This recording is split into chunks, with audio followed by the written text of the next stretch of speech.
لا exactly. Okay, we are on live stream now.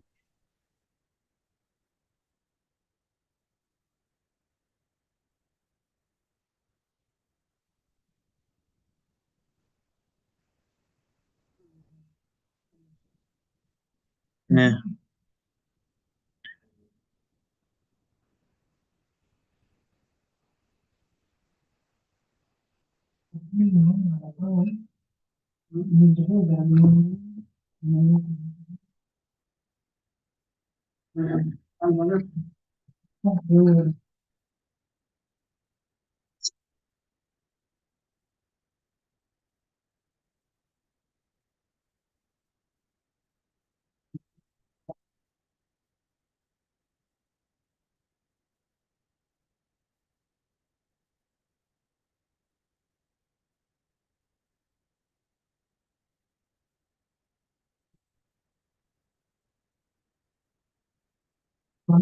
يا محمد مش الحال.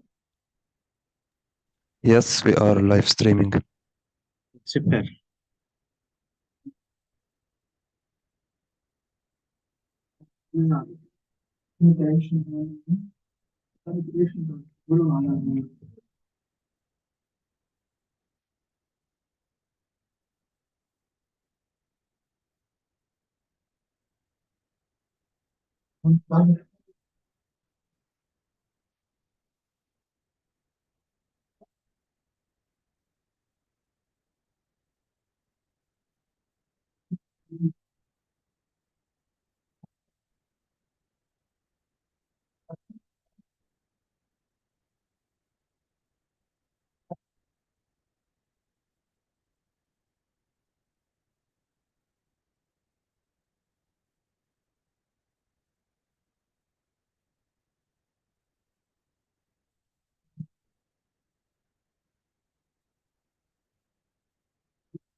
Guys, can you hear me?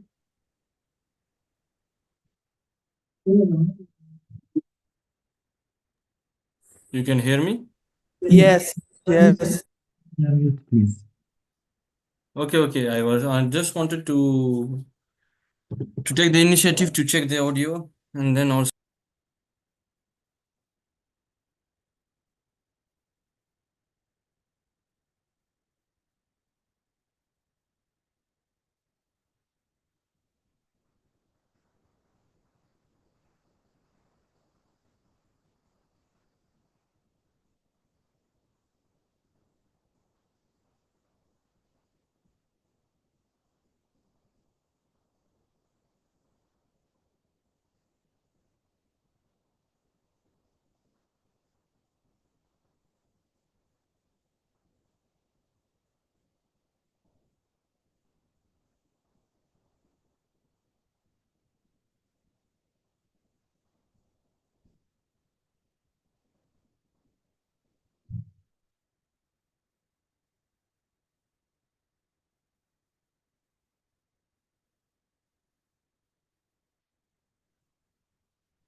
Hello, good afternoon, everyone.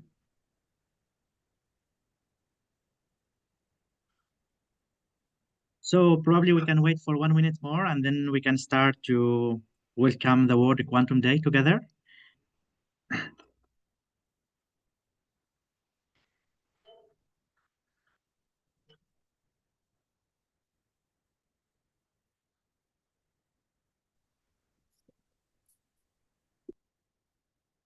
Setting the audio, it's okay, perfect.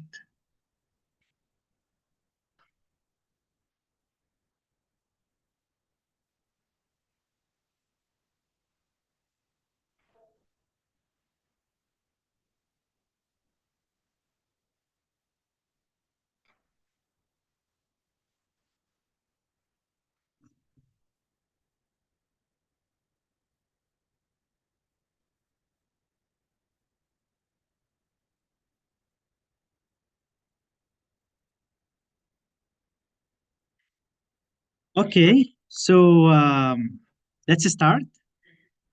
So my name is Muhammad Haidar, and I am the lead of Open VQE package and the Open VQA Hub community.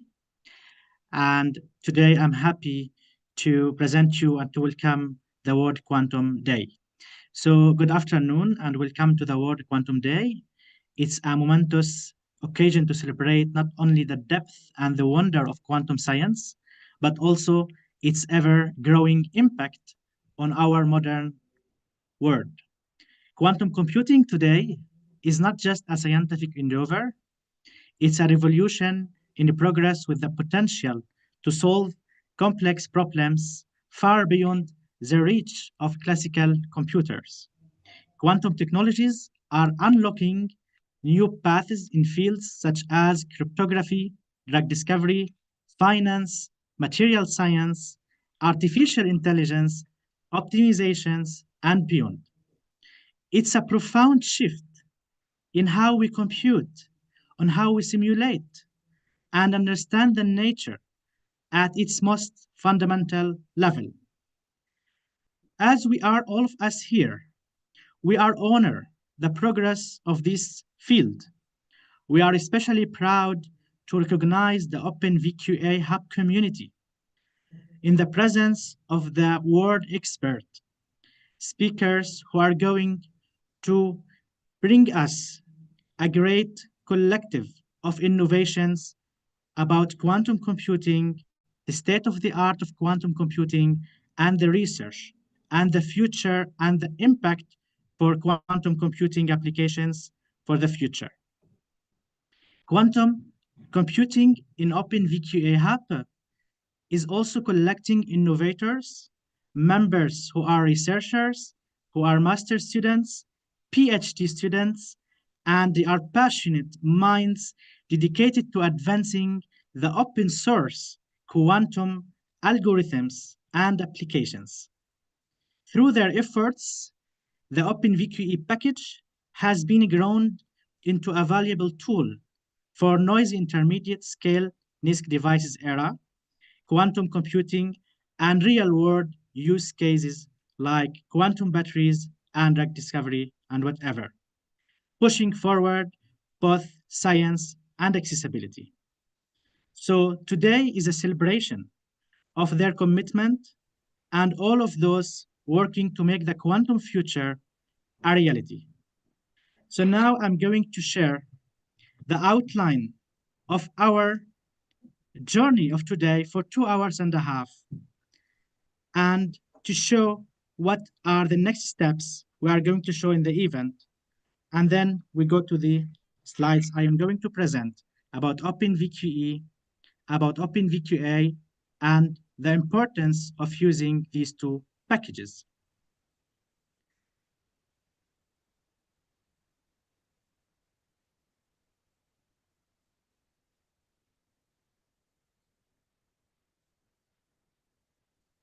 So as I mentioned, we will present the introduction, then the achievements we have done in our community. Our community also is recently supported by Evident Company. We thank them very much, who are based in France. And then we are going to have opening keynotes. We will hear from visionary speakers who will share the insights into the future of quantum technologies and their applications. Starting first with esteemed speaker from France, Olivier Hesse, who is currently a quantum computing leader in France and a global quantum computing technology advisor at Evident Company. The second speaker, also from the USA, Alex Khan. He's an executive leader in health IT, Gen AI, and quantum innovation. The third speaker from the UK, Ariel Walanau, is a senior business leader. The fourth speaker is Professor Morad Telmini, who is a professor of physics at the University of Tunis El Manar and a director of Al-SAMA Research, Lasama Research Laboratory in Tunisia. The sixth speaker is Bakr Nakavi, who is a CEO of Codifica in the USA. And the last speaker is Professor and Dr. Lester de Abreu Faria from Brazil, who is currently serves as a professor and a researcher at both Technological Institute of Ornotex, ITA, and Military Institute of Engineering, IME. And at the same time, he's a principal investigator at CNASP in the natural language model LLMs and advanced manufacturing. So that's great. We have great minds here who are going to share the insights, their achievements, and their vision about quantum computing and their recommendation. How can we develop further the OpenVQE package into better and better form and better solutions for the world? Following this, we are going to have one question is going to be delivered once at a time for all the speakers after their speak. Then we have also members of OpenVQA Hub presentation who are going to present each of them 5 minutes about their work and about their contribution in the OpenVQA Hub community. Here we also wanted to welcome newcomers to OpenVQA Hub. So I'm very happy to welcome Sirin Hamami. She is from the University of Tunis, El Manar, in the UTM, who she is a Master 2 student at the University of El Manar. We have also Hamza bin Kaddour, who is also a PhD in quantum physics at the University of Constantine in Algeria. We have also some aspiring quantum computing expert, cloud AI, and enthusiast, he was also a full stack developer, going to also present and work in OpenVQA Hub. Also, we are going to announce winners of members in the OpenVQA Hub. So there are 3 prizes, but this doesn't mean that the others won't also win. Everyone win, but we are going to encourage all the members to work harder and to work further in order to innovate further and to go further into research and to encourage them more. So now I'm going to talk about OpenVQA very shortly. Then I'm gonna present a video which makes a summary of our journey.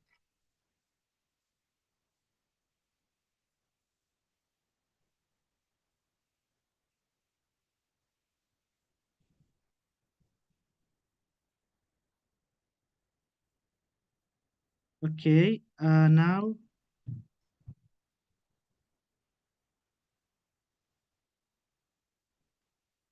Is it my screen clear, appearing? No, we only see your files. Okay.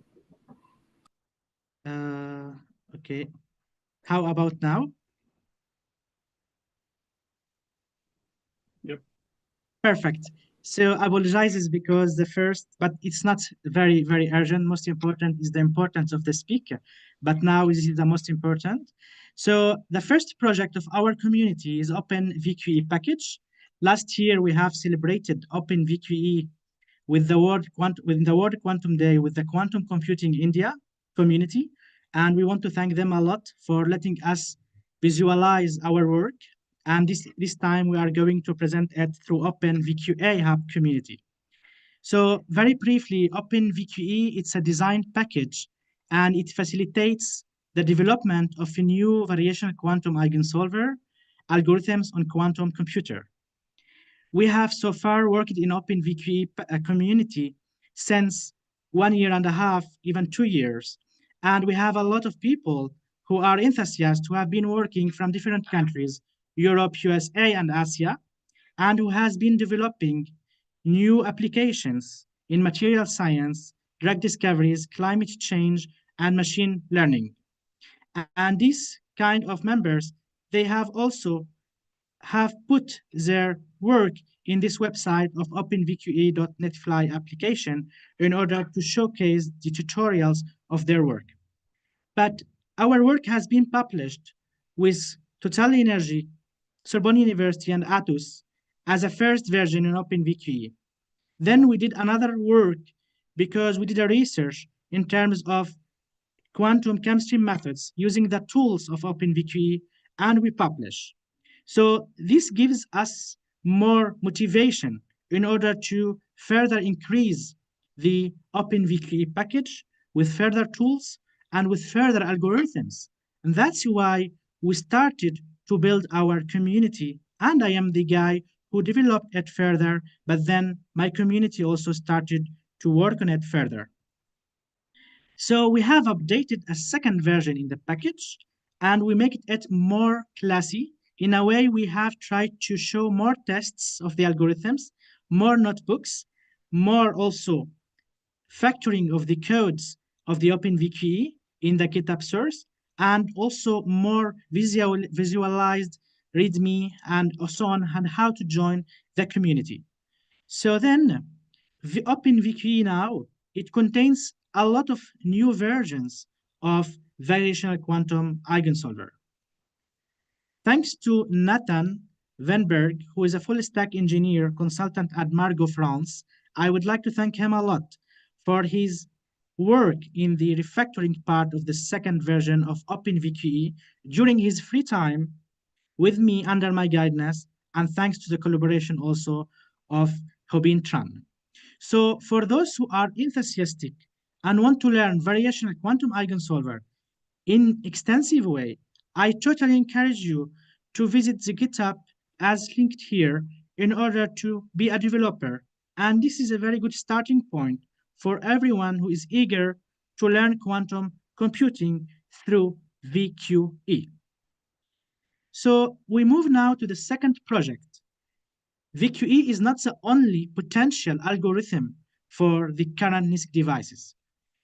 We have also many other potential algorithms that could be also very much promising. I can give example like quantum phase estimation or quantum approximate optimization algorithms or quantum imaginary Python over time evolution or QAOA. All these algorithms also have their candidacy to win over VQE. So that's why we thought also to make a global package called Open Variational Quantum Algorithms, not only VQE, but further into more algorithms.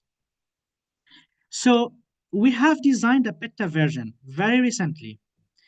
It's a design package, and it facilitates the development of new variational quantum algorithms on a quantum computers. And our community members, the number increased further, and we have further applications in different regimes like optimization, in finance, in material science, drug discovery, climate change, and machine learning. And the good thing that we have an article, we are going to push it soon. It's the exchange packages for quantum chemistry, bridging the gap between different providers. So we have 3 worldwide companies. Of course, we have others, but we started with IPM because they deliver the Qiskit language, as all of you know about it. MyQLM also is also a very amazing language, is also provided by Evident. And Cirq is delivered by Google AI Quantum. So we have implemented different algorithms in different languages. And now we would like to write these down in order to help the people to understand how to exchange the algorithms between different packages, Qiskit, MyQLM, and Circ. So that's also, we think, it's a very novel work, and we are happy to present this work through our community. Third project, it's the Open VQA Hub community. And our community is here. A lot of faces from over all the world, from India, from Finland, from Vietnam, from France, from India, from Lebanon, and even more who are coming from Cameroon, also from Nigeria, from Tunis. We are really going step by step, putting our eyes little by little on each algorithm in order to focus very well how can we develop it further and how can we innovate further the research. So for people who are hearing us here, we totally advise you to join our community, to join our website also, and all the contacts there. Just submit your CV and your motivation letter, and we are really happy to welcome you, and you start to be brilliant. So it's important also to also stress out the quantum computing open source softwares. Our roadmap is very important. So we have started in 2022 Open VQE. In red color, that means it's really alpha, and that means that it's really ready. It's really ready because it contains a lot of algorithms, a lot of versions of VQE. Open VQA, it's under work, so it's partially have been done.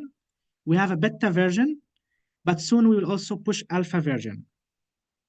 Then we are going to move 2025, end of 2025 to begin 2026, into Open NISQ device. So we are happy to implement these algorithms directly on the NISQ quantum devices through the companies who are owning the quantum computer and startups.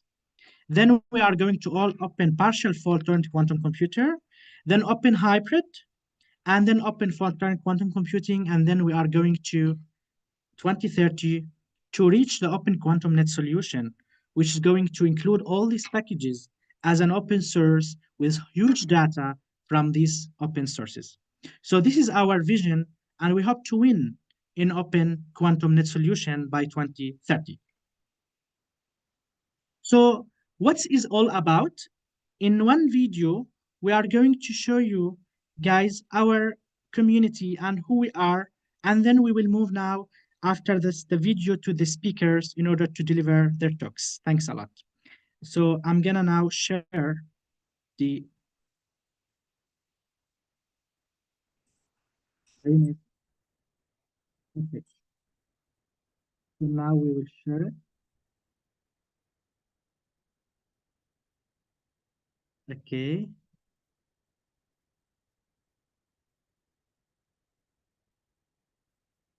Okay.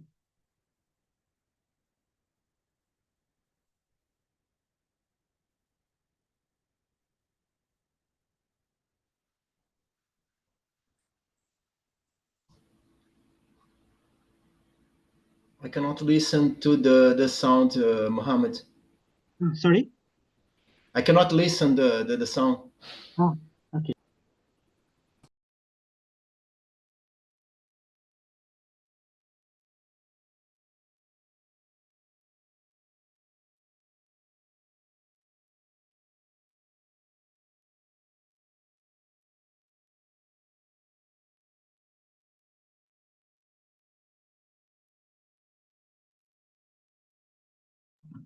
So just a second, we will try to. So it's a bit weird, but okay. Okay.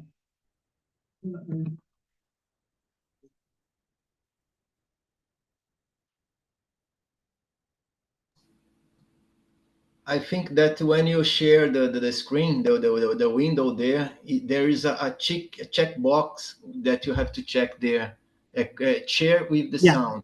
In fact, it's not very, thank you, Lister. It's not very important. So I am gonna share the YouTube on the chat, and then we are going to move now to the speaker of OpenVQA, which are you guys, and then we will go further. So thank you for your patience. So I'm gonna share you now the YouTube, so perhaps you will have time to have a look. We recently shared that on LinkedIn, but of course, check now. Okay, perfect. So now I am going to move into the opening keynote speakers, and the first speaker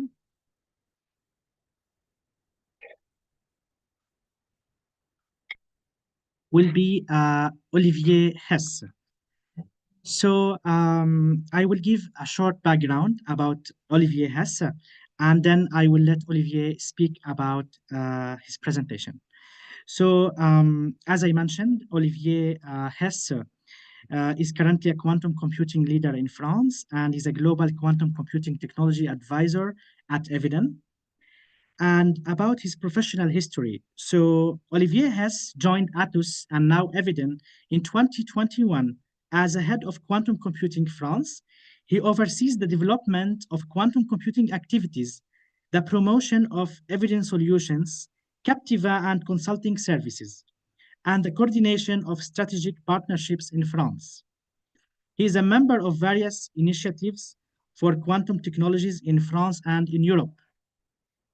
Before joining Eviden, Olivier also held several positions at IBM in the field of scientific quantum computing, HPC in France and Europe. Sorry, scientific computing, HPC in France and Europe.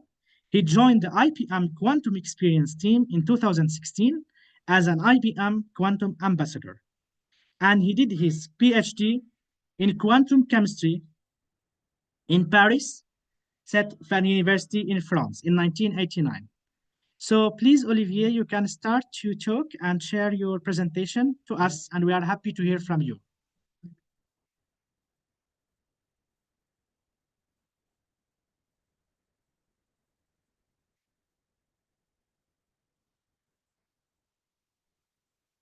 Olivier, you hear us?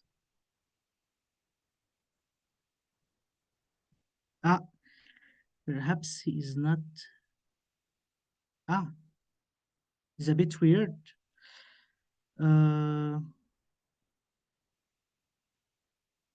Okay, I will try to phone to him and to see why he's not there. Perhaps he has something.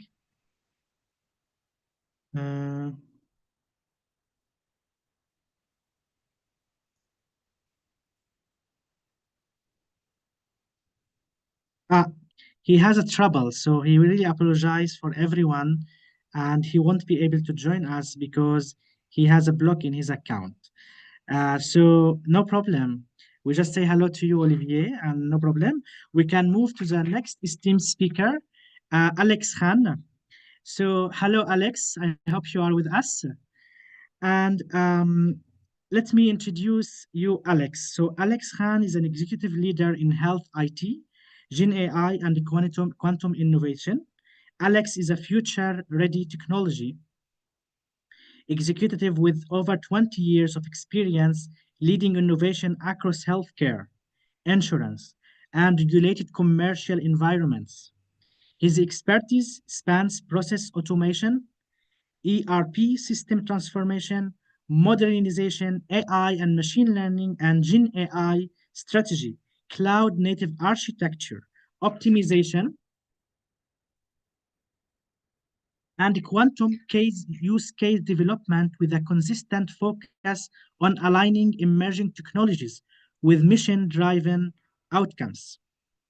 Through his consulting practice at Aligned IT, Alex has led initiatives that integrate GI into intelligent clinical workflows, AI-driven decision support, and agentic low-code development. He has a team in the X-Prize competition exploring quantum-enhanced applications in molecular analytics, epigenetics quizzing, and disease prediction. In his past role as a visiting fellow at the University of Maryland's National Quantum Laboratory, QLab. He helped students apply quantum computing to financial use cases and taught applied computing. As a co-founder and a CEO and a CTO of ZBracket, Alex led the development of quantum-inspired optimization solutions for pharmaceutical industry supply chains. His work included sensor fusion data analysis, time series AI for health anomaly detection and industrial safety, as well as hybrid solver use for operations modeling and disruption planning. So please, guys, welcome with me Alex Khan to present his presentation with all of us. Thank you, Alex. Thank you, Mohammed. It's a pleasure to be here, and happy World Quantum Day to everybody. This is a great honor. Heather has been doing an excellent job of creating this VQE or VQA hub, and I think it's very exciting. And I will. Do you want me to do a slideshow presentation, or? If you wish, dear Alex, as you wish. Okay. Everything All is right. free. Let me just quickly go over some slides just to give an idea. All right, so I hope you can see my screen.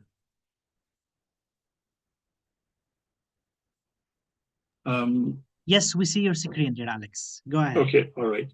So I think I have a non-traditional path into quantum computing. I'm more of an engineer. I did take physics in my bachelor's and did quantum mechanics, but I'm mostly an engineer. And when I got into the industry, I was working on automating various processes. So when I started, there was this great movement to go from paper to computers and automation.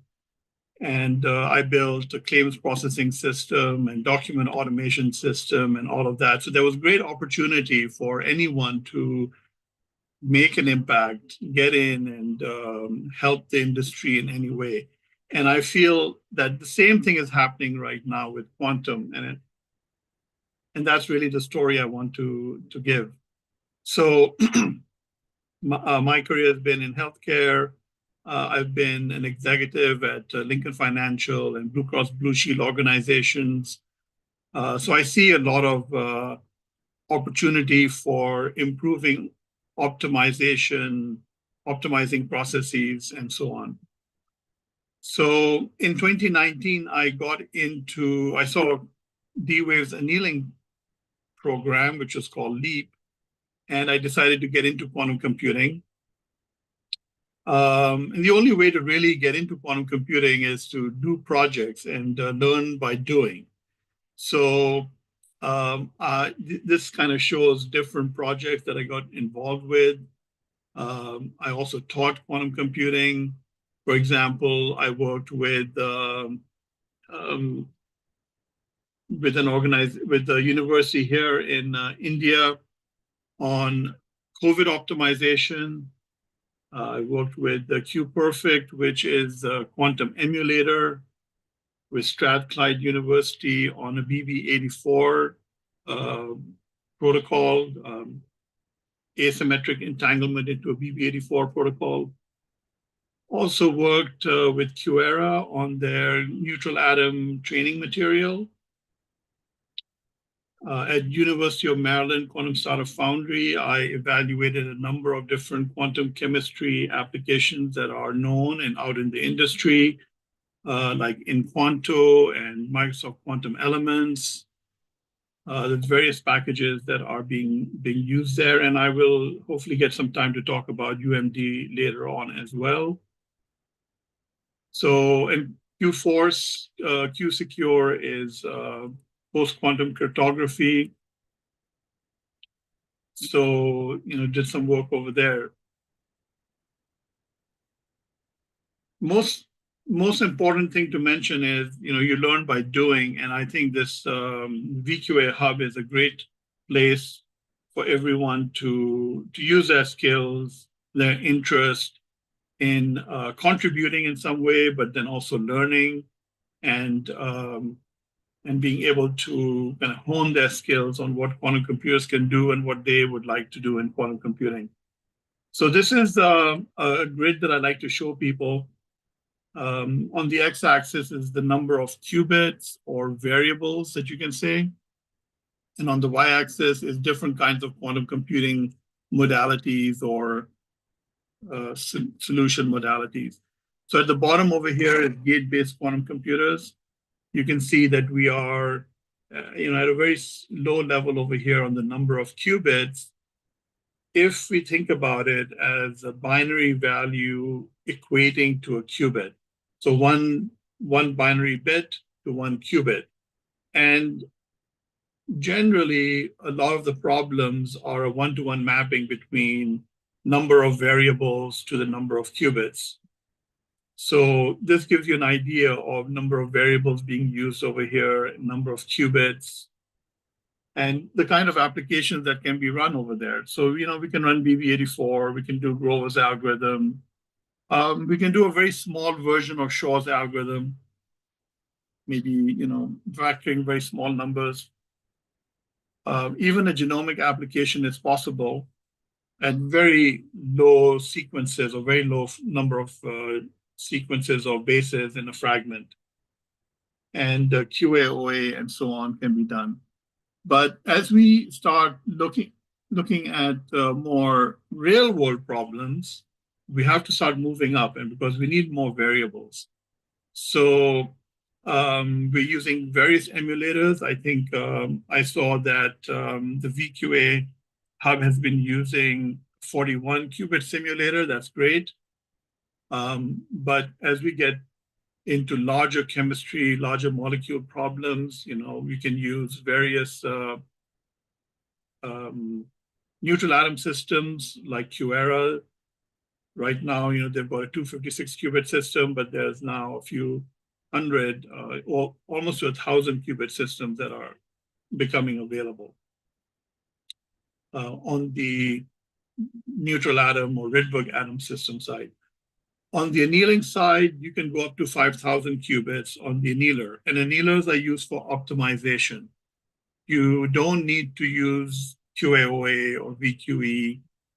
You can do optimization basically by embedding the QUBO or the Hamiltonian or Ising model onto the qubits in the D-Wave annealer. As you go further, you've got other systems like QCI Dirac system that can go up to 11,000 qubits. And then you've got, I would say, classical methods that are leveraging, or they're inspired by the quantum industry and the need for solving quadratic problems or second order problems, but they're classical tools. So all the way up here, you've got these classical tools that D-Wave has provided. They're called CQM hybrid solvers, and now they even have nonlinear solvers. So the reason I'm showing this is I know we're down here with gate-based quantum computers, but when we are coming from the industry side, I'm coming from the industry side, we're solving problems that have millions of variables, or we have continuous variables, or we have a lot of constraints. So by the time you embed the constraints and the continuous variables or discrete variables, you're using up a lot of qubits. And so we really need to push the industry over here to either add more qubits or to solve these problems in a very different way. And I will talk to you about that in a little bit. Okay. Mohammed, do keep me on time, okay? So I will skip through a lot of this stuff. I want to just quickly show you a genomic sequencing problem that we're working on. It's not we're not using a variational algorithm right now, though I don't know, we might.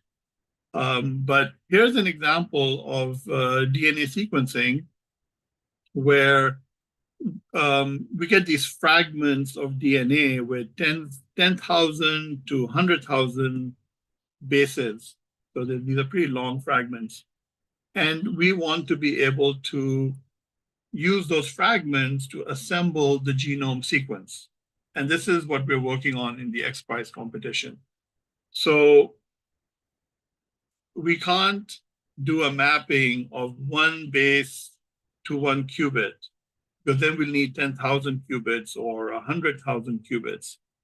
The challenge is, how do we leverage the quantum computer's amplitudes, that means to the power n, to the power number of qubits, to embed the data? So really, my challenge to the VQE hub is to think about not just ingesting small data and using quantum computers' large solution space, but how do we embed large data and then leverage quantum computers' large solution space? So, we know about amplitude embedding, phase embedding, the various type of embedding we can do where we can bring in a lot of data. So for this problem, the complexity is so high that if we were to use, like I said, one qubit for one base, this would not be practical.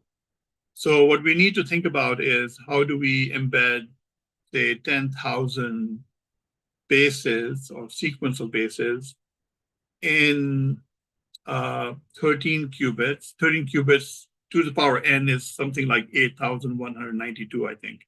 So how do we embed large data like that into a quantum computer and then have a variational algorithm that can actually leverage that and use that data? So that was one example. I wanted to also mention, for those who are starting out in this field, I know quantum computing is a very broad and very deep and very large field. It is truly a journey. It takes many years to understand all the layers of the software stack, different kinds of quantum algorithms, different use cases, different kinds of quantum computers. So it is the journey, and one has to be a little patient. Start with what you can understand. Start with the basics, but keep doing projects and keep learning by doing, because you're going to really understand the concepts by actually doing projects, participating in hackathons, and so on. So I wanted to quickly introduce, I know that Mohammed Haider and the team have provided great libraries, and there's a lot of learning material online. I've seen a lot of Mohammed's videos on VQE, but I want to just quickly introduce, if you can see this is a quantum chemistry book. It's called Quantum Chemistry and Computing for the Curious. A lot of the terminology about Hartree-Fock and Jordan-Wigner transformations, a lot of that is covered in this book, which might be maybe easy reading for some people. And then this is my book on QAOA. This is Quantum Computing Experimentation with Amazon Bracket. And in the book, I really try to show how to solve QUBO or simple quadratic problems using using QAOA. And I open up QAOA like you open up the hood of your car and look at the engine. I have you look at how QAOA really works. And it might be an easy place to start. So I really believe that once you've gone beyond the basic algorithms like Bernstein-Vazirani and Deutscher-Joza and maybe Grover's algorithm, it's a really good idea to get into QAOA and really understand QAOA as your first variational quantum algorithm you will get an idea of how you take a problem, embed it into an ansatz, the QAOA ansatz, what is trotterization, how do you tune the parameters to go down a noisy gradient descent to get to the minimum energy value. So all of that is covered, and that's the basic principle or the fundamental that you're going to need to understand VQE. VQE is much more complicated because you've got all of the transformations coming in from the chemistry side. And then QML is also somewhat more challenging, but it's still a variational algorithm. So I think with Mohammed, the work that you're doing with really bringing out this hub, exposing people to variational algorithms, which can work on noisy quantum circuits, is a great place to start. And so I think I have said most of what I wanted to say. I don't know if you have any questions, but a lot of this material that I was just showing is covered in my book. And I worked on portfolio optimization, showing the efficient frontier. These are very simple optimization problems which can be done with an annealer or with QAOA. So, and then of course, there's chemistry problems. So I will let others talk about that now.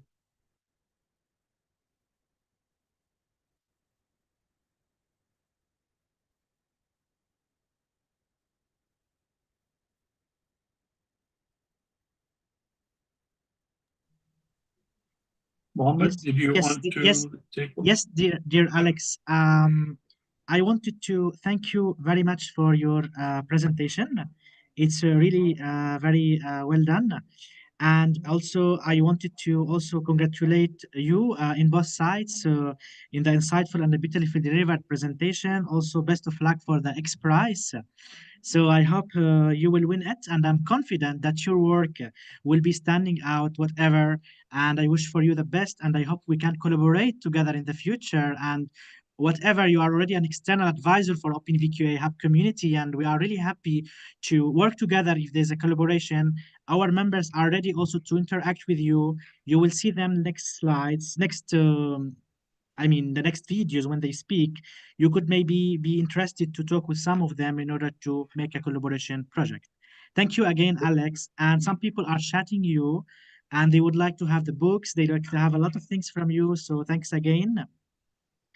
And now I would like to move to another esteemed speaker from the UK, Mr. Ariel Wallano. He's a senior business leader who has built entire consulting practices from scratch, both for IBM and independently, successfully led the startups through their seed round oversubscribed. He led teams of hundreds of people through the full business transformation life cycle. He designed and developed new patented award-winning, and also award-winning solutions based on emerging technologies. He is also served as a guest lecturer for Cambridge, Zhejiang, and other major universities in the world. He is an advised parliaments and central banks and transnational organizations such as the WEF, WTO, and G20 on emerging technologies. Please, ladies and gentlemen, welcome Mr. Ariel for his presentation. Thank you. Please go ahead.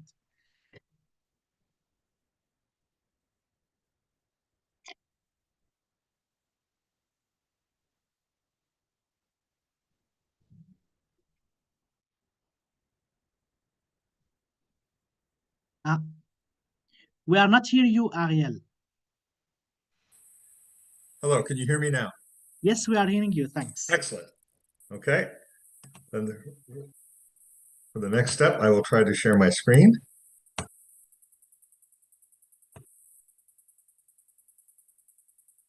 And can you see my screen now?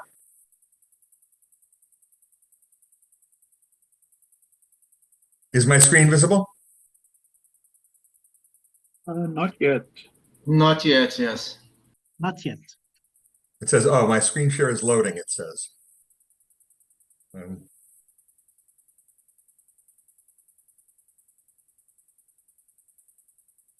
me try again.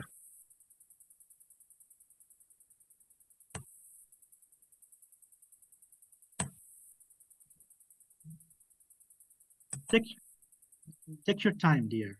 Okay, is it loading now? So it says your screen share is loading. Do you have to accept it, Mohammed? Is that an issue?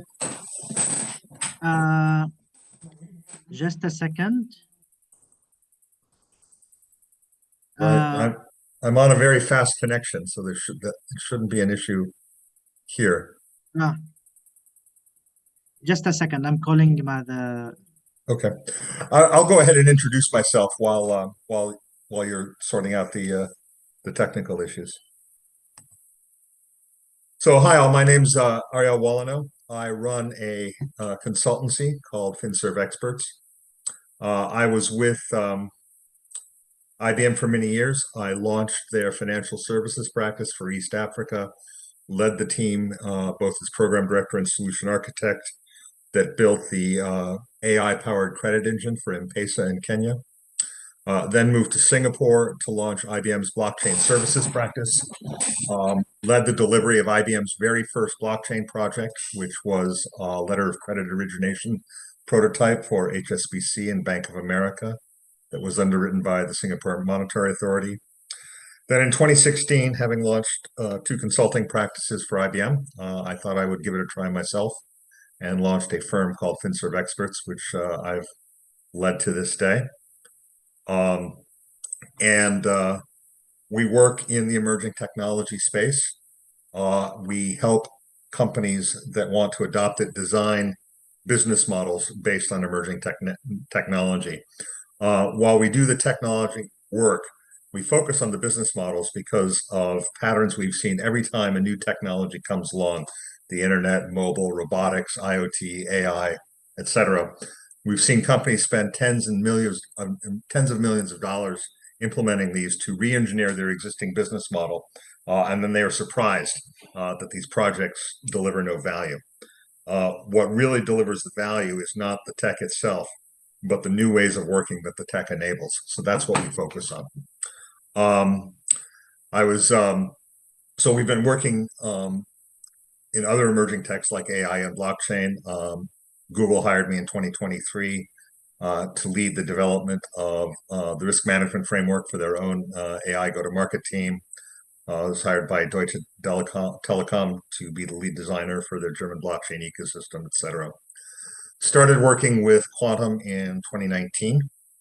But what I want to share with you is actually how we're engaging now with companies who aren't yet using Quantum and helping them plan their quantum resilience future. So this is focused on the specific use case of being ready and quantum resilient, being able to exist in a world where Q-Day has happened and it becomes possible to use quantum computers to trivially decompose traditional encryption algorithms. So that's what we're focused on.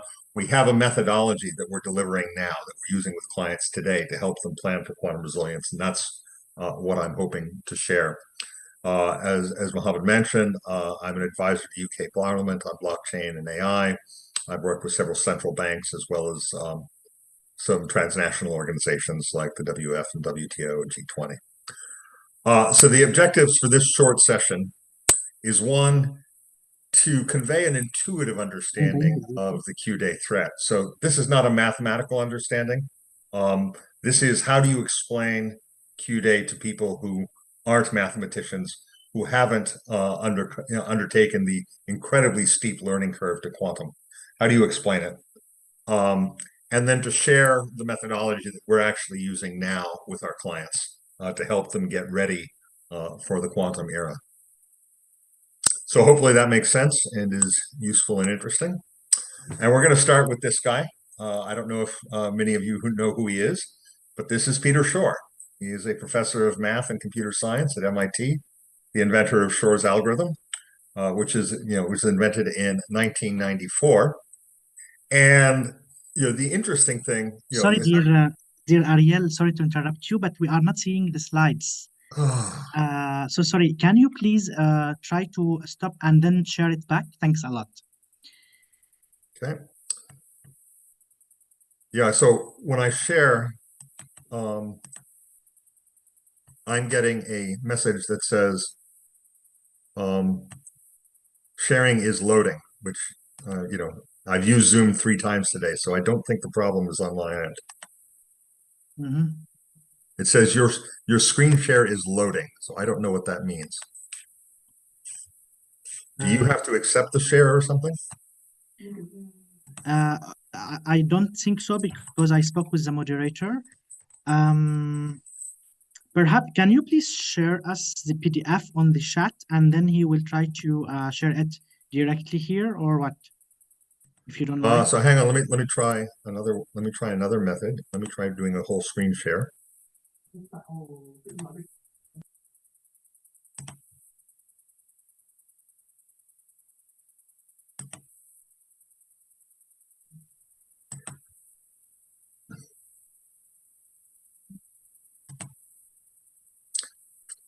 No, that's not working either.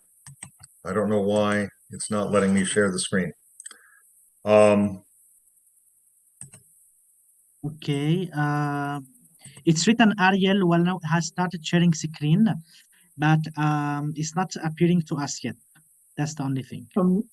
Ariel, are you trying to share the document or the full screen? I've tried both ways now. Oh, okay. All right. Mhm.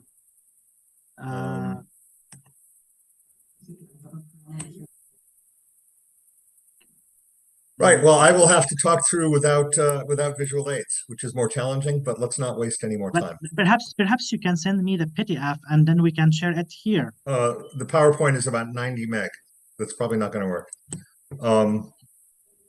Right. So in 1994, Peter Shor invented an algorithm that solved a problem that mathematicians had been trying to solve for about 300 years, which is a predictable and reliable way of factoring large numbers. Relevant because large number factoring is what underlies most, or the fact that large number factoring is hard is what underlies most of the encryption algorithms that are industry standard and used today. So by virtue of Shor's algorithm, it should be trivial for a computer to use this algorithm and crack security, which of course hasn't happened. So you might think, if you're not familiar with Shor's algorithm, that's because it's particularly difficult or complex. And in fact, it isn't. And if I had the slides, I would be able to show you. But Shor's algorithm is only 6 steps long. And if you had an undergraduate degree in mathematics and about 6 months of training in Python, you could write a Python script to run Shor's algorithm in about half an hour. It's very, very basic. It's incredibly elegant, given that mathematicians were trying to solve it for so long. But while it's easy to write, easy to run, not so much. So if you took this little Python script that you wrote in half an hour and you gave it to the most powerful supercomputer in the world, it would take longer to execute than the age of the universe. It actually is only one part of the algorithm, which is the second half of step 3 of the algorithm, that is consuming all that time. And that is what quantum computers have the ability to fix, which is calculating the period of a randomly generated large number. So it's actually it's people are surprised when they see Shor's algorithm how simple and elegant it is. But Q-day is defined unscientifically as the day in which quantum computers that can solve it in a reasonable period, solve Shor's algorithm or its analogs in a reasonable period of time, become available to the community. And we have experience with emerging technology, with the internet itself and with everything since. And we know that criminal enterprise is one of the first adopting sectors of every new technology. This is not a coincidence. Criminal enterprise is about a 1.3 trillion, generates about 1.3 trillion in revenue globally. So if you think about criminality as an industry sector, it's enormous. And they have an inherent first mover adoption.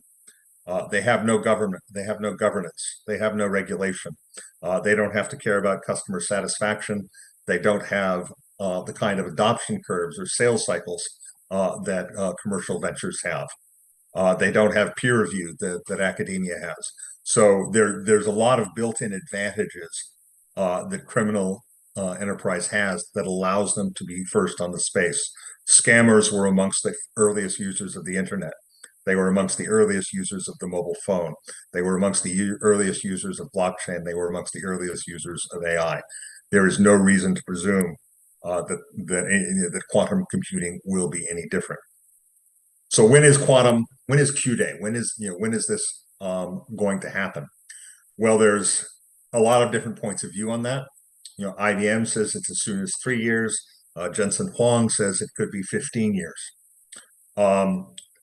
The planning cycle we use with our clients is 4 to 6 years, and that's not because I think I am any more educated in my guess on Q-Day than anyone else. The reason we choose that as a planning horizon for helping our clients achieve quantum resilience isn't because we know when Q-Day is coming. It's because that is a period of time that if you had a quantum resilience plan that ran that period of time, you could do it with a minimal amount of extra cost to your company. And the reason why is because of the way that IT planning works. So typically, if you are a CIO and you are responsible for the safety of an the IT portfolio of a mid to large size company, you have a planning horizon that says, this year I'm going to replace these apps, next year I'm going to replace these apps, and so forth. If you do this analysis and understand the transformations you need to make to your company to achieve Q-Day and fit it into your regular 5-year IT planning cycle, the acknowledgement of quantum resilience may change the prioritization. It may change the order, but it won't change how much you spend on an annual basis replacing your IT solutions. It'll just inform which solutions you replace. This is why we choose 4 to 6 years, not because I'm putting a stake on the ground on when I think Q-Day is, but because that is a way we can serve our clients to achieve quantum resilience in a reasonable amount of time with a reasonable amount of cost. So we've developed a methodology that we've now used several times with our clients and is generating a lot more interest that basically has 4 steps. And this is a methodology for companies to achieve quantum resilience. In other words, to be ready for Q-Day and to ensure that when criminals do get access to quantum computing resources, that their data is secure. The first step is discovery. And by discovery, that means finding out all of the pieces of your IT estate that you need to secure. Now, most companies have an application catalog that says these are the IT, these are the IT, the software programs we run in our company.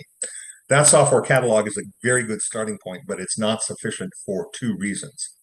The first reason is that you have to secure not only your application catalog, but your entire technology stack, because there can be vulnerabilities at pretty much any level of the IP stack. So you need to make sure that your portfolio includes all levels, not just your software applications. The second and the more dangerous and difficult reason is because of the phenomenon of what is called shadow IT. So IBM did a study in 2022 where they looked at Fortune 1000 companies, and they determined that 1 employee in 3 at a Fortune 1000 company is using an IT program that is not authorized for use by that company's IT. Usually this involves cloud apps over the web. Banks are very good at locking down, so you can't use a web browser on a machine that has banking data on it. You can't even plug a USB stick. Most companies are not willing to be as draconian as banks are. And as a result, anyone who has access to a web browser can access unauthorized applications. Once you get out of the Fortune 1000 space, it gets much, much worse.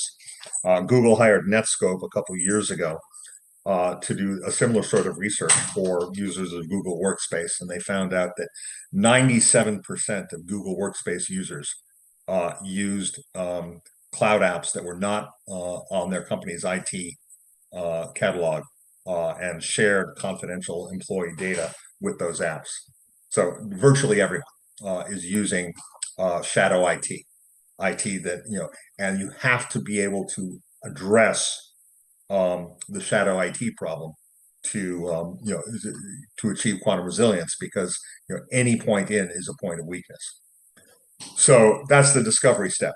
So you come out of that, and we have there's some tools and some AI. So that's beyond the scope of this conversation, but we have ways of dealing with that. So you now have a list of everything that you need to secure. The next thing you do is you have to assess. Say, okay, so of this, so let's say we have some, it's not uncommon to have the numbers in the small thousands. So let's say a company with 1,500 employees is running about 2,100 software applications at various levels of the IP stack.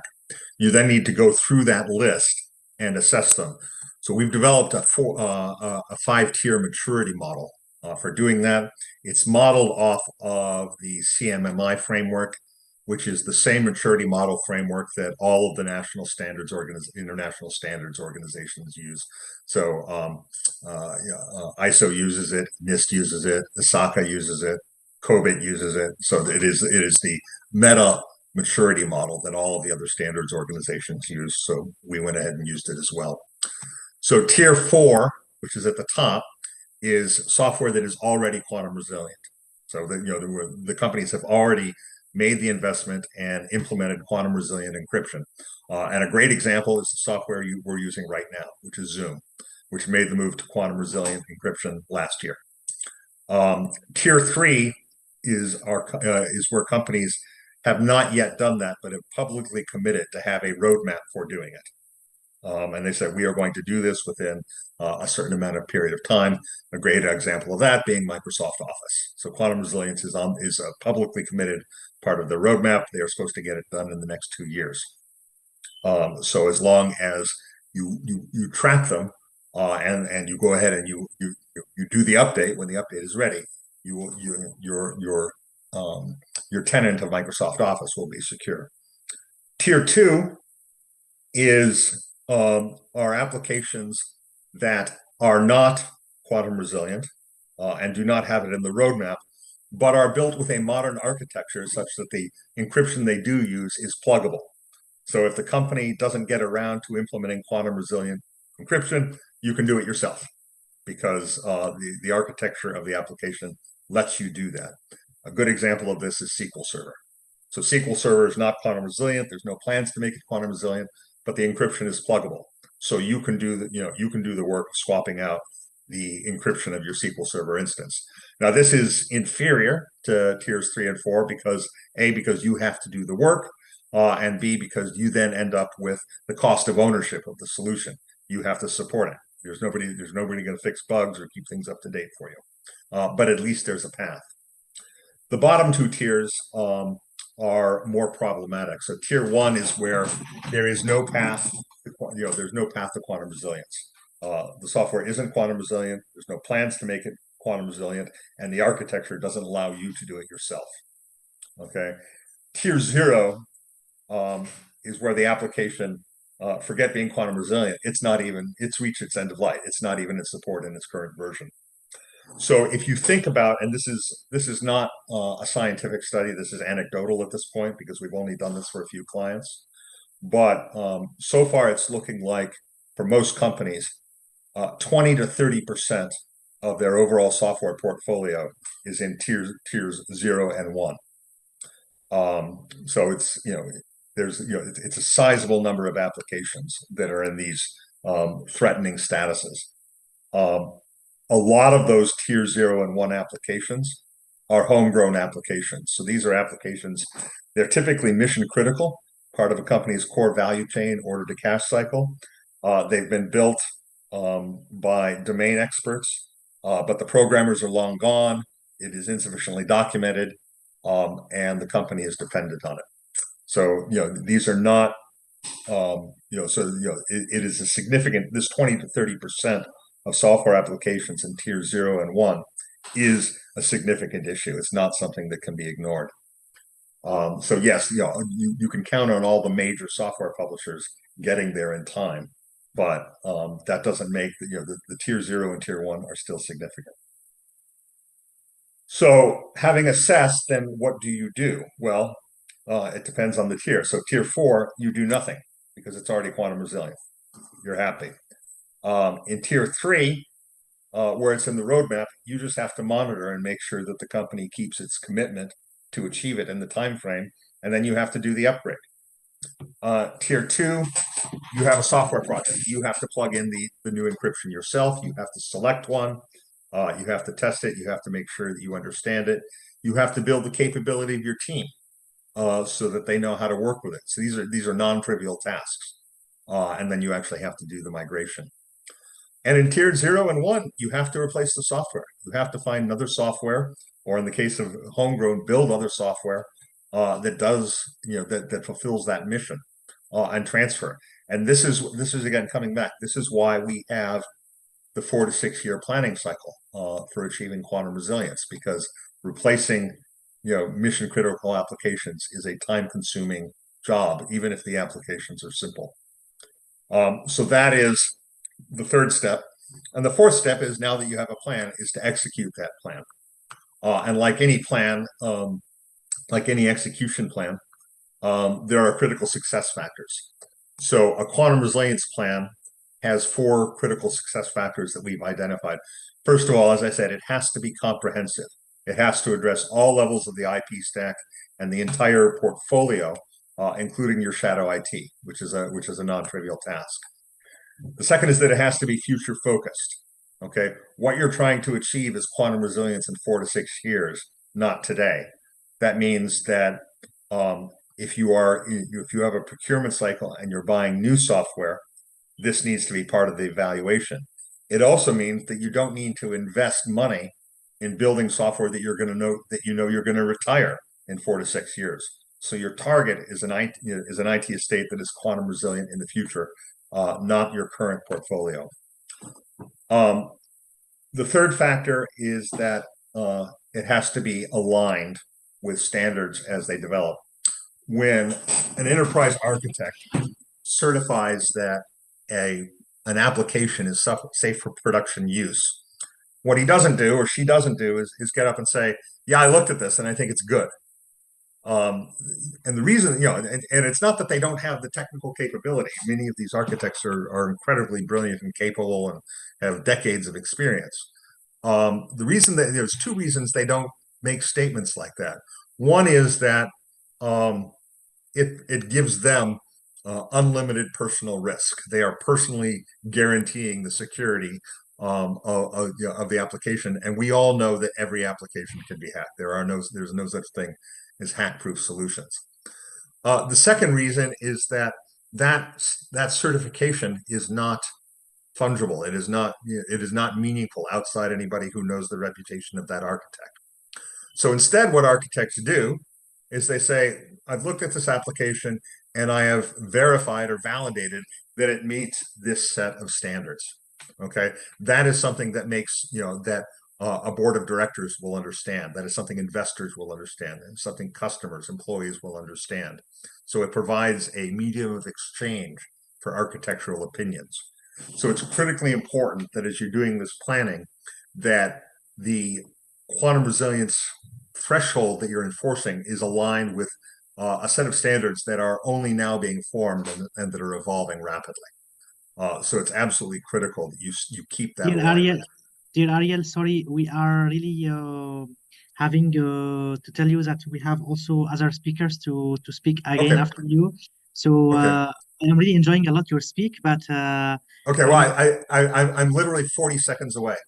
yeah. And the last one is that the last success factor is that it has to be adaptable and maintainable. In other words, what you don't want to do is create tomorrow's legacy problem today. You want something that will, presumably through machine learning, grow and learn itself rather than continuing to consume expensive IT headcount. So that's the methodology. As I said, we've deployed this several times live, and we've got a couple more clients in the pipeline. And this is so if you're interested and you want to learn more, please feel free to get in touch. Yes, thanks a lot. And I was really happy also to see you at LEAP because I suddenly it catches my mind because I saw the slides and I was really happy to hear your talk. You talked it very clearly at Saudi Arabia. So I was really glad to see your talk there. And unfortunately today we didn't have the opportunity to see your slides, but if you don't mind, could you please send them to us through an email or something because would be maybe some people happy to see your slides. And sorry again for not able to catch us the slides, but I am sure we are happy to get soon a chance to interact with you further into quantum computing. Very happy to. I'm also watching the chat. So if you have any, we don't have time for Q&A because I've ran over. But if you have any questions, please type them in chat and I'll be happy to answer. There will be a final panel question common for everyone. And of course, you can share your vision about the question. Thanks a lot, dear Ariel. So now let me move to another. Vinod Peshad. He is a president and a CEO and a founder of Laplace and Anzatec. A small background of Renaud. So with over 20 years of experience in hardware acceleration and quantitative development, he has held senior roles at JP Morgan Chase, Maxler, Standard Chartered Hong Kong, Shinhan Investment Corp, Dixia, and Daiwa. He has also contributed to deep tech ventures such as Eureka AI Limited, MetaV AI Limited, and Quantify SAS, where he advanced quantum finance as deputy CTO. At Anzatec, he leads the development of products in quantum computing, life sciences, and fintech. Renaud holds a master's degree from the University of Tokyo, a diplôme d'ingénieur from École Polytechnique, and an MIT Pro certificate in large-scale universal quantum computation. Please, ladies and gentlemen, let's welcome Renaud for his presentation. Please, Renaud, go ahead. Thanks. Okay, so I'm going to share. You hear me, right? So I'm going to share my screen. Okay, so can you see my slides? Yes. Okay, cool. So I'll try to be a bit brief. So basically what Anzatec is doing is trying to develop quantum machine learning algorithm where we can actually overcome the data scarcity and data imbalance, and generally speaking, provide solutions for few-shot learning and difficult to learn data for diverse industries. Okay, let me adjust. No, not this. So next slide. So basically, in terms of application, so here this is not exhaustive. It's more the kind of application I've been exposed to in one way or another. So for healthcare, we're seeing interest for rare disease, which might either be for the prevention, which is say you are getting some sorry, medical tests regularly, and you get some early warning that you might have some, I would say, annoying disease, or also for personalized treatments. So I know the fact that there are some active research, for instance, for diabetes and cancer, that uses what we call personalized treatments, which means in practice, so the high level part, because I'm not a doctor, of course, is that we're taking a certain number of samples from your body, which is limited in size, hence interest in few-shot learning. And from that, we try to infer some possible treatment. So when I say we, it's collective we. In finance, you had research on, for instance, credit valuation and the associated defaults, and also what I call credit proxy model, sorry, which is a way to accelerate some specific risk management routine. So it includes both the computation of what is called the Greek, so the derivative of the price or the value of something with the parameters, or the value adjustment, which is a way to estimate some aspect of the systemic risk. And in engineering, I'm actually discussing with some potential customer who are interested in optimal control and simulation. So a PIN is physics-informed neural network. So it's a way to approximate simulations with neural networks. So approximate, but faster. And for optimal control, there is a natural match. So first of all, why quantum machine learning? So what we call quantum machine learning is combining quantum computing with machine learning. It's very vague, so what I'm working on is more like the gate-based computers, and of course the variational quantum algorithm, the VQA in OpenVQA. But you can also consider some algorithms that are using QUBO with digital annulars, for instance, such as QBoost. In general, so we're trying to exploit the superposition entanglement and the fact that you have many qubits. And what we're expecting is to get better generalization for fewer, noisier, or more complex dataset. This is expecting what we expect, but not always easy to deliver. And again, as mentioned, the key motivation will be, for instance, for medical AI. So if you have limited patient dataset, rare events, that would be for finance, but you could also have considerations such as preventive maintenance. And for anything related to engineering and logistics, where you have a certain number of noisy or missing sensor data, and you need to, for instance, predict demand. So that's one step before the optimization, actually. And many industries operate with small, sparse, and balanced data sets, where classical ML underperforms. So something you will notice is that there are a few weird things in the slide. That's because the slides are generating with an AI. So when I'm comparing QML to ML, in no way I'm saying that classical ML is going to be, I would say, postponed or phased out, but it's more like a complement for different use cases, especially now. And what we're working on is not considering, for instance, QRAM. So the amount of data, while it's going to be realistic, real data, so not just smaller data sets, like for instance, say, MNIST, but still it's not going to be a big data. And now I'm going to look a little bit at some of the use cases we have. So rare disease and personalized treatment. So the prime context is very simple. Rare disease, so depends on the definition of rare, but 300 million, that would be approximately one person in 30 years, something like that, or 100. And that still represents a fair share of the hospital budget, like 10 or 25%. So it has a real impact. And the benefit, as mentioned, is to be able to do few-shot learning for diagnostic. For if you want to also do a biomarker detection with displaced data. And also if you want to develop personalized medicine, you would have the need to be able to simulate these medicines. And actually, it can be combined with another technique called federated learning, which is quantum federated learning. And we have some very, very specific interest on it, and cannot give you the full detail, but we are collaborating on such a project right now. And the idea is that if on top of this quantum machine learning, you add the capacity to do federated learning, which is the capacity to share the insight from data without sharing the data. So federated learning, it can work without quantum machine learning, but you can combine both.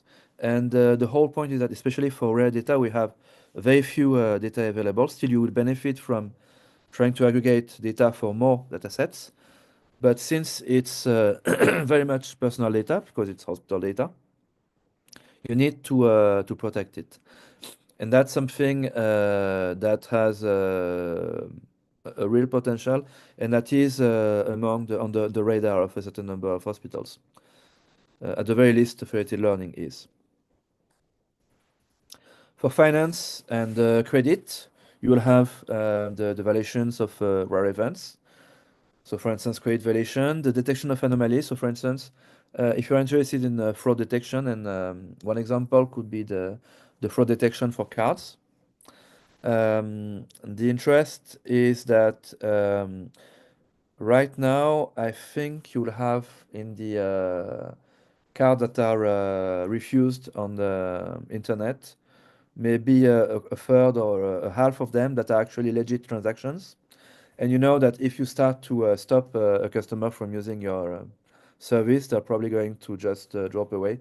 So there is a big impact on the long-term value of customers. And then you also have the proxy model, which is like more like pricing and risk analysis, so more like classical finance in a sense. Lastly, and here I'm really focusing on the kind of discussion I'm going to have with potential customers, is the optimal control and physics-informed simulation. So one thing that is of interest is that if you want to optimize a complex system, you might need to have some optimal control. So optimal control being the mathematical technique used to control, for instance, a reactor. So reactor, like for instance, a chemical reactor, or you could have also similar problems, for instance, for continuous casting of metal, where you have something that can be simulated with partial differential equations, and you want to add a loop of control. And of course, what's happening is what the model gives you is an imperfect model of the reality. You look at the defects and you try to adapt from that. And that is to be integrated in more complete actually applications related to energy, where you have actually these reactors to transform energy forms, for instance, from hydrogen to methane, and then the whole question of how you optimize the inventory of your different energy sources and your different energy consumptions. And this kind of technology can also be used for logic. So the simulation itself, numerical simulation, not so much, but the reinforcement learning based optimal control could also be used for logistics. So especially before you do this optimization that everybody is thinking about, one step above that or before that is to have some estimate of the demand. So and there are a few cases, for instance, for electricity. You know that they will have cycle in the day, in the year that needs to be managed, and other things that of similar nature. Lastly, and this is what we are working on right now, which is our technology. We are trying to build a form of quantum autoencoder, which is called the quantum latent autoencoder. And I won't enter too much into the details of what it's doing, but the main advance of doing that is that we can actually upload usable quantum data from real data, so like classical data. So we have tests on ImageNet and CIFAR, and we are trying to use these embeddings for a task of classification on CIFAR 100. So one key advantage of doing that is that if you're loading the data in a naive way in the gate-based QML, you might need to use a lot of qubits for a very small amount of data, and it's completely inefficient. And then after that, the models are very difficult to train anyway. So here there are a few examples. We did, so that's only for the reconstruction. We did tests with CIFAR and ImageNet, and for smaller image models such as MNIST, we can show that we are almost on par with the SOTA, the classical SOTA, which is in itself a relatively good progress in QML, as many QML methods work, but in practice, when you push on that real data with real dataset sizes, so basically when you go beyond small dataset sizes, it tends to be less compelling than what would seem to happen when you do tests with relatively small datasets. And there is this, I would say, big problem to make QML practical, which is to be able to continue this capacity to learn fast with the first elements of data, so the few-shot learning, towards not so few-shot learning with real data, so that you have actually very usable models for real use cases. And lastly, I think you'll be interested in my insights on OpenVQE and VQA.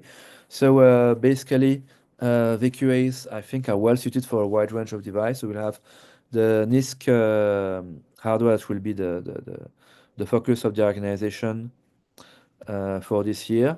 But we know that VQAs can also be applied in the FTQC domain. And for the QML, that's especially interesting because you will need this kind of capacity to tackle with big data sets. And the application, as I mentioned, go beyond just chemistry, but they're useful in diverse practical tasks. So as I mentioned, for practical medical problems, financial problem, management, as in, for instance, logistic management, energy management, and also optimal control of a variety of industrial processes. I am done. Thank you. Thank you very much, dear Renaud. This is a really very nice talk. Thanks for such a solid presentation, and also the solutions from your company and the tech you shared to us were really super helpful. I love it. And also, I wanted to thank you for your encouraging us as members in OpenVQE and OpenVQA to see what are the problems that can be applied and using OpenVQA to the use Oh, yes, cases that's very interesting, effectively, yeah. company. Thanks. And we would be very happy to talk to you further because you are an important member for us as an external advisor for Open VQA Hub community. And of course, we will discuss for you in the near future. And also, I want to tell you bon courage for your quantum latent auto decoder. Yeah. Yes. So I'm curious about it also, so we can make another presentation to hear about Oh, yeah, its sure. solution. Thank you again. And now I would love to move to Professor Mourad Tilmini. Professor Mourad Tilmini is a professor from Tunisia. He is a professor of physics at the University of Tunis El Manar, and he's a director of LASAMA Research Laboratory. What is his background? He earned his PhD in atomic physics from the University of Paris Sud in Paris-Saclay in 1993. In fact, this is the date, the year of my birthday, actually. So his distinguished career, he has served as a president of the Tunisian Physical Society, as a director general of the National Center for Nuclear Science and Technology, and he's a vice chair of the African Commission on Nuclear Energy. Currently, he coordinates the Tunisian Quantum Network, Quantum. So you missed M and you replaced it by N, I imagine. And serves as the president of the Tunisian Metrology Association. His research spans atomic and molecular quantum physics, ultra-fast laser control, quantum transport in optical lattices, and quantum computing for molecular applications. Mr. Mourad has a visiting scholar at Purdue University and has held a visiting roles at institutions in France, Brazil, South Africa. Professor Tilmini has authored 4 books and over 30 peer-reviewed publications. Please, ladies and gentlemen, welcome Professor Tilmini to hear about his achievements and his work and his vision for Open VQA Hub community. Please, Dr. Mourad, go ahead. Thank you. Thank you very much, Mohammed, for this nice introduction and kind words. Happy World Quantum Day for everyone. It's a pleasure to see you again with Alex and colleagues. Congratulations also for this very nice and great initiative about founding VQA Hub. We are expecting a lot from it for our young students, especially. I know that you have already several projects, including the upcoming school in Vietnam and many other activities, and we are very excited to see how it will work. Thank you. Yeah. So it's amazing that. So you said that when I defended my PhD, you were just born. Doesn't make me young. It's Okay, 1993. time is flying. Yeah. Okay, well, I will not be very long, just to give you a flavor about what we are trying to do in Tunisia, and what applies for Tunisia to some extent also works for neighboring countries like Algeria and Morocco. So for those who are interested in what's going on quantum and quantum science and technology in North Africa, part of the what I will speak about can be also let's say similar to the efforts colleagues are conducting in Morocco and Algeria. So two main points. First, the capacity building. So I'm coming from academia, as Mohammed introduced me. I'm a professor of physics, so my main duty and task is to teach quantum physics at the undergraduate level, but also at a master level. And regarding quantum science and technology, to be specific, actually we are interested in this topic for a long time now, and in 2019 we introduced a new lectures on quantum information, so including, of course, quantum computing, quantum sensing, and quantum communication, and the master degree in physics at the Faculty of Science of Tunis as part of the University of Tunis Al Manar, Tunisia, the capital, and some related physics, including superconductivity, quantum materials, laser cooling, Rydberg states, and atomic and molecular physics, which are all like pieces of the big puzzle of quantum science and technology. So we have now like 5 cohorts already. Not all the students continued in this field, but some of them continued in the research on quantum science and technology, either in Tunisia or abroad, mainly in Europe. And we are continuing to have very good students, and I think this is particularly interesting, Mohammed, for the hub, for the VQA hub, and I hope so that my students will be more and more involved in your activities. So I will mostly speak about the academia point of view. I was very interested in listening to colleagues, to Alex and colleagues. And already I have in mind this question we are all sharing about the how to bridge the gap between academia and industry. It's a big question. Maybe there is not a single answer to that, and we can try all together to go forward in this way and try to to do what we can so that we make the fundamental research activities we are trying to do more close to real cases and applications. And also it would be nice if people coming from corporate and industry to be aware about what we are doing and what are the challenges. So I will share with you a few not a presentation, but few snapshots of some activities. But before that, I wanted also to tell you a little bit about some outreach activities, which for me are very important in addition to teaching and basic research activities at the university. So Muhammad mentioned the Quantoon network. So Quantoon stands for Quantum Network in Tunisia. And especially its youth branch, founded a few years ago, after the initiative about the quantum, the World Quantum Day, and so on.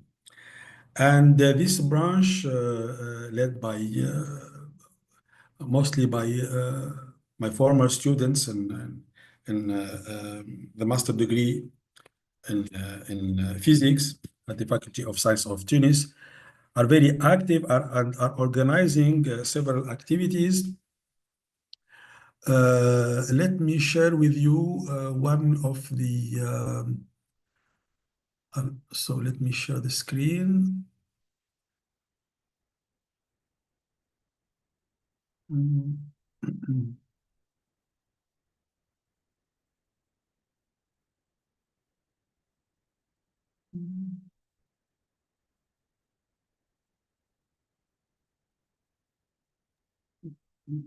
Yes.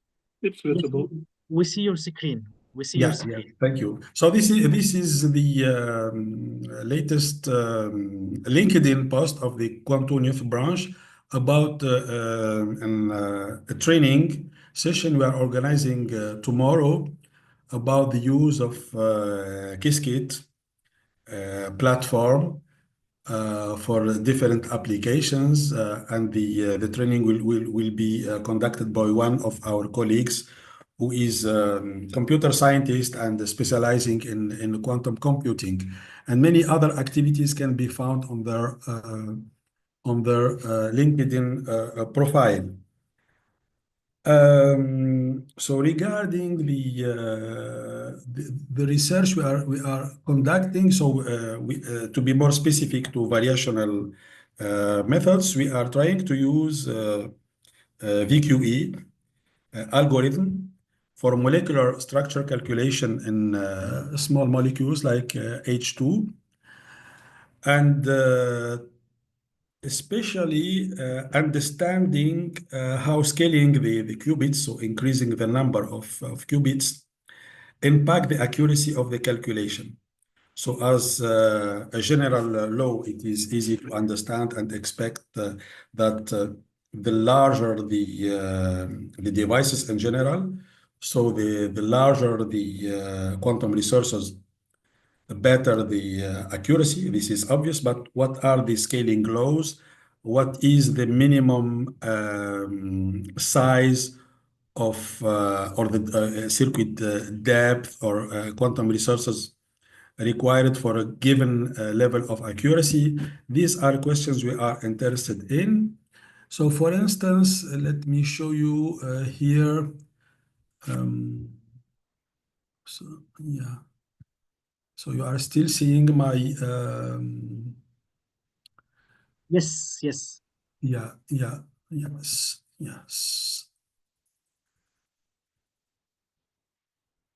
Yes, so this is part of a paper which is under revision now. I hope you can see the figures in this table. So all it says is Yes, that we by see everything. by increasing the number of qubits here in the case of one of the molecules, the simplest one, so we can see that the accuracy, just have a look at the last column here. Of course, it decreases, but what is interesting is that for a given number of qubits, actually more than 200 in this case, it is possible to reach these small numbers in some units, which is very specific to molecular physics community. But if you compare it to this one, you see that you have like 2 orders of magnitude better. And this is what we call in our field the spectroscopy accuracy. And so we are interested in problematics like that. And also if I go forward here, just to show you an example, another example. Yes. regarding a specific state of the molecular hydrogen.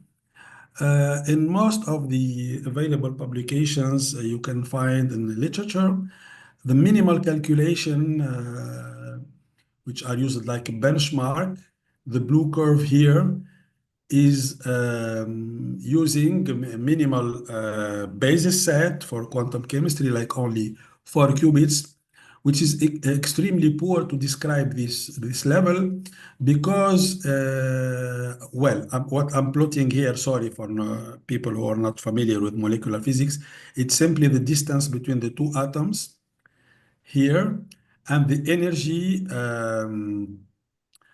of the state as function of this internuclear distance.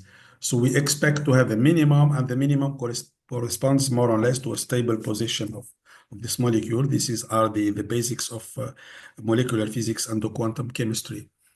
So the benchmark, the exact calculations, gives a curve here with 2 minima, which cannot be reproduced with a very small number of qubits, and we have to increase it up to 200 to have a satisfactory description of this particular state. Okay, so I'm not going to be very long on that. So the key points I want to share with you is that quantum science and technology is now more and more spreading out in all countries, including ours. We are deploying several,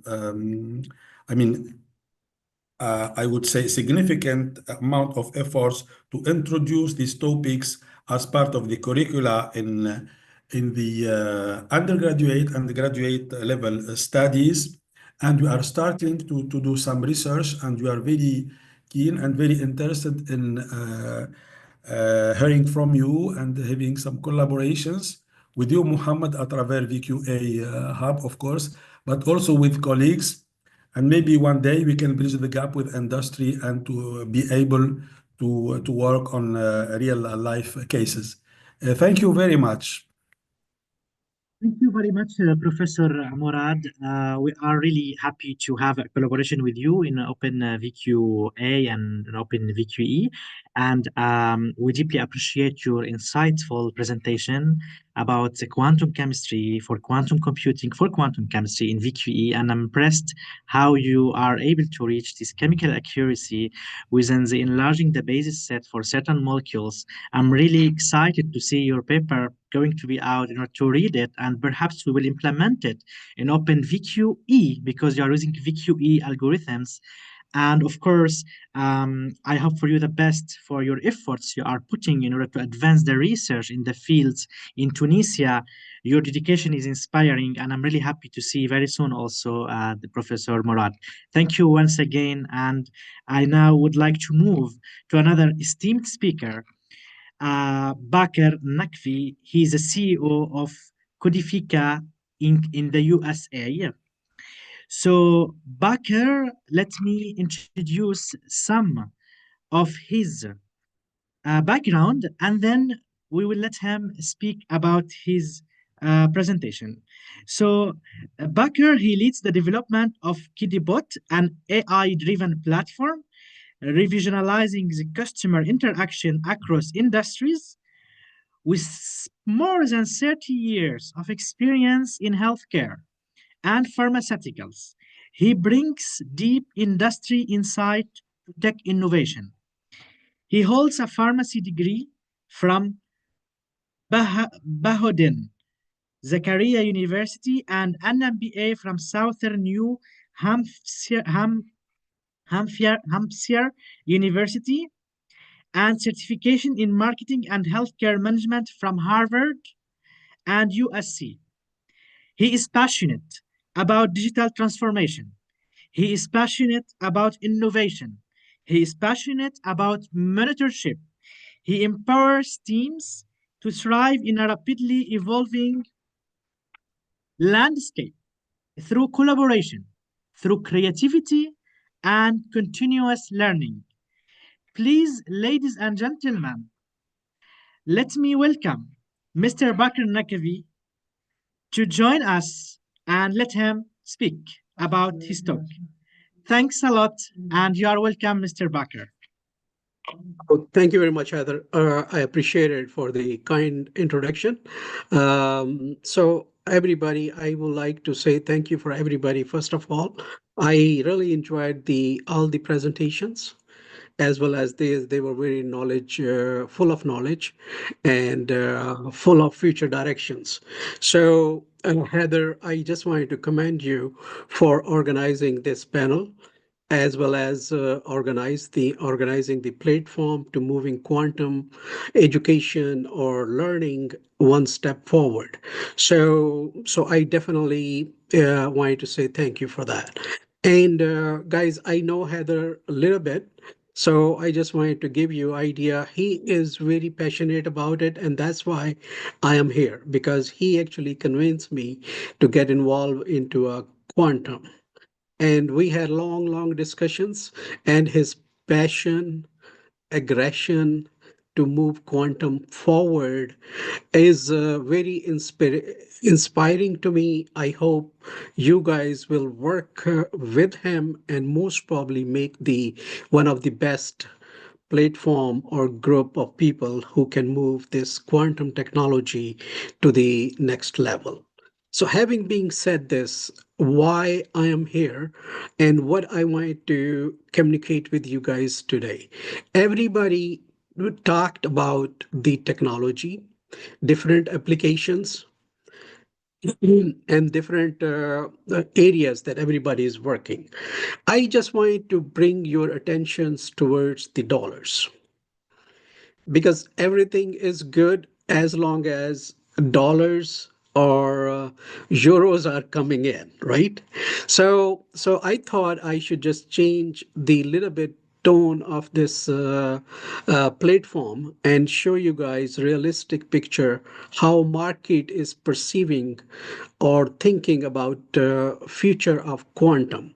So what I picked up, that it is a humongous opportunity.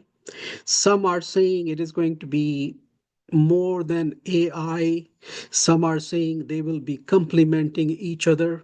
So future will tell us what is going to happen.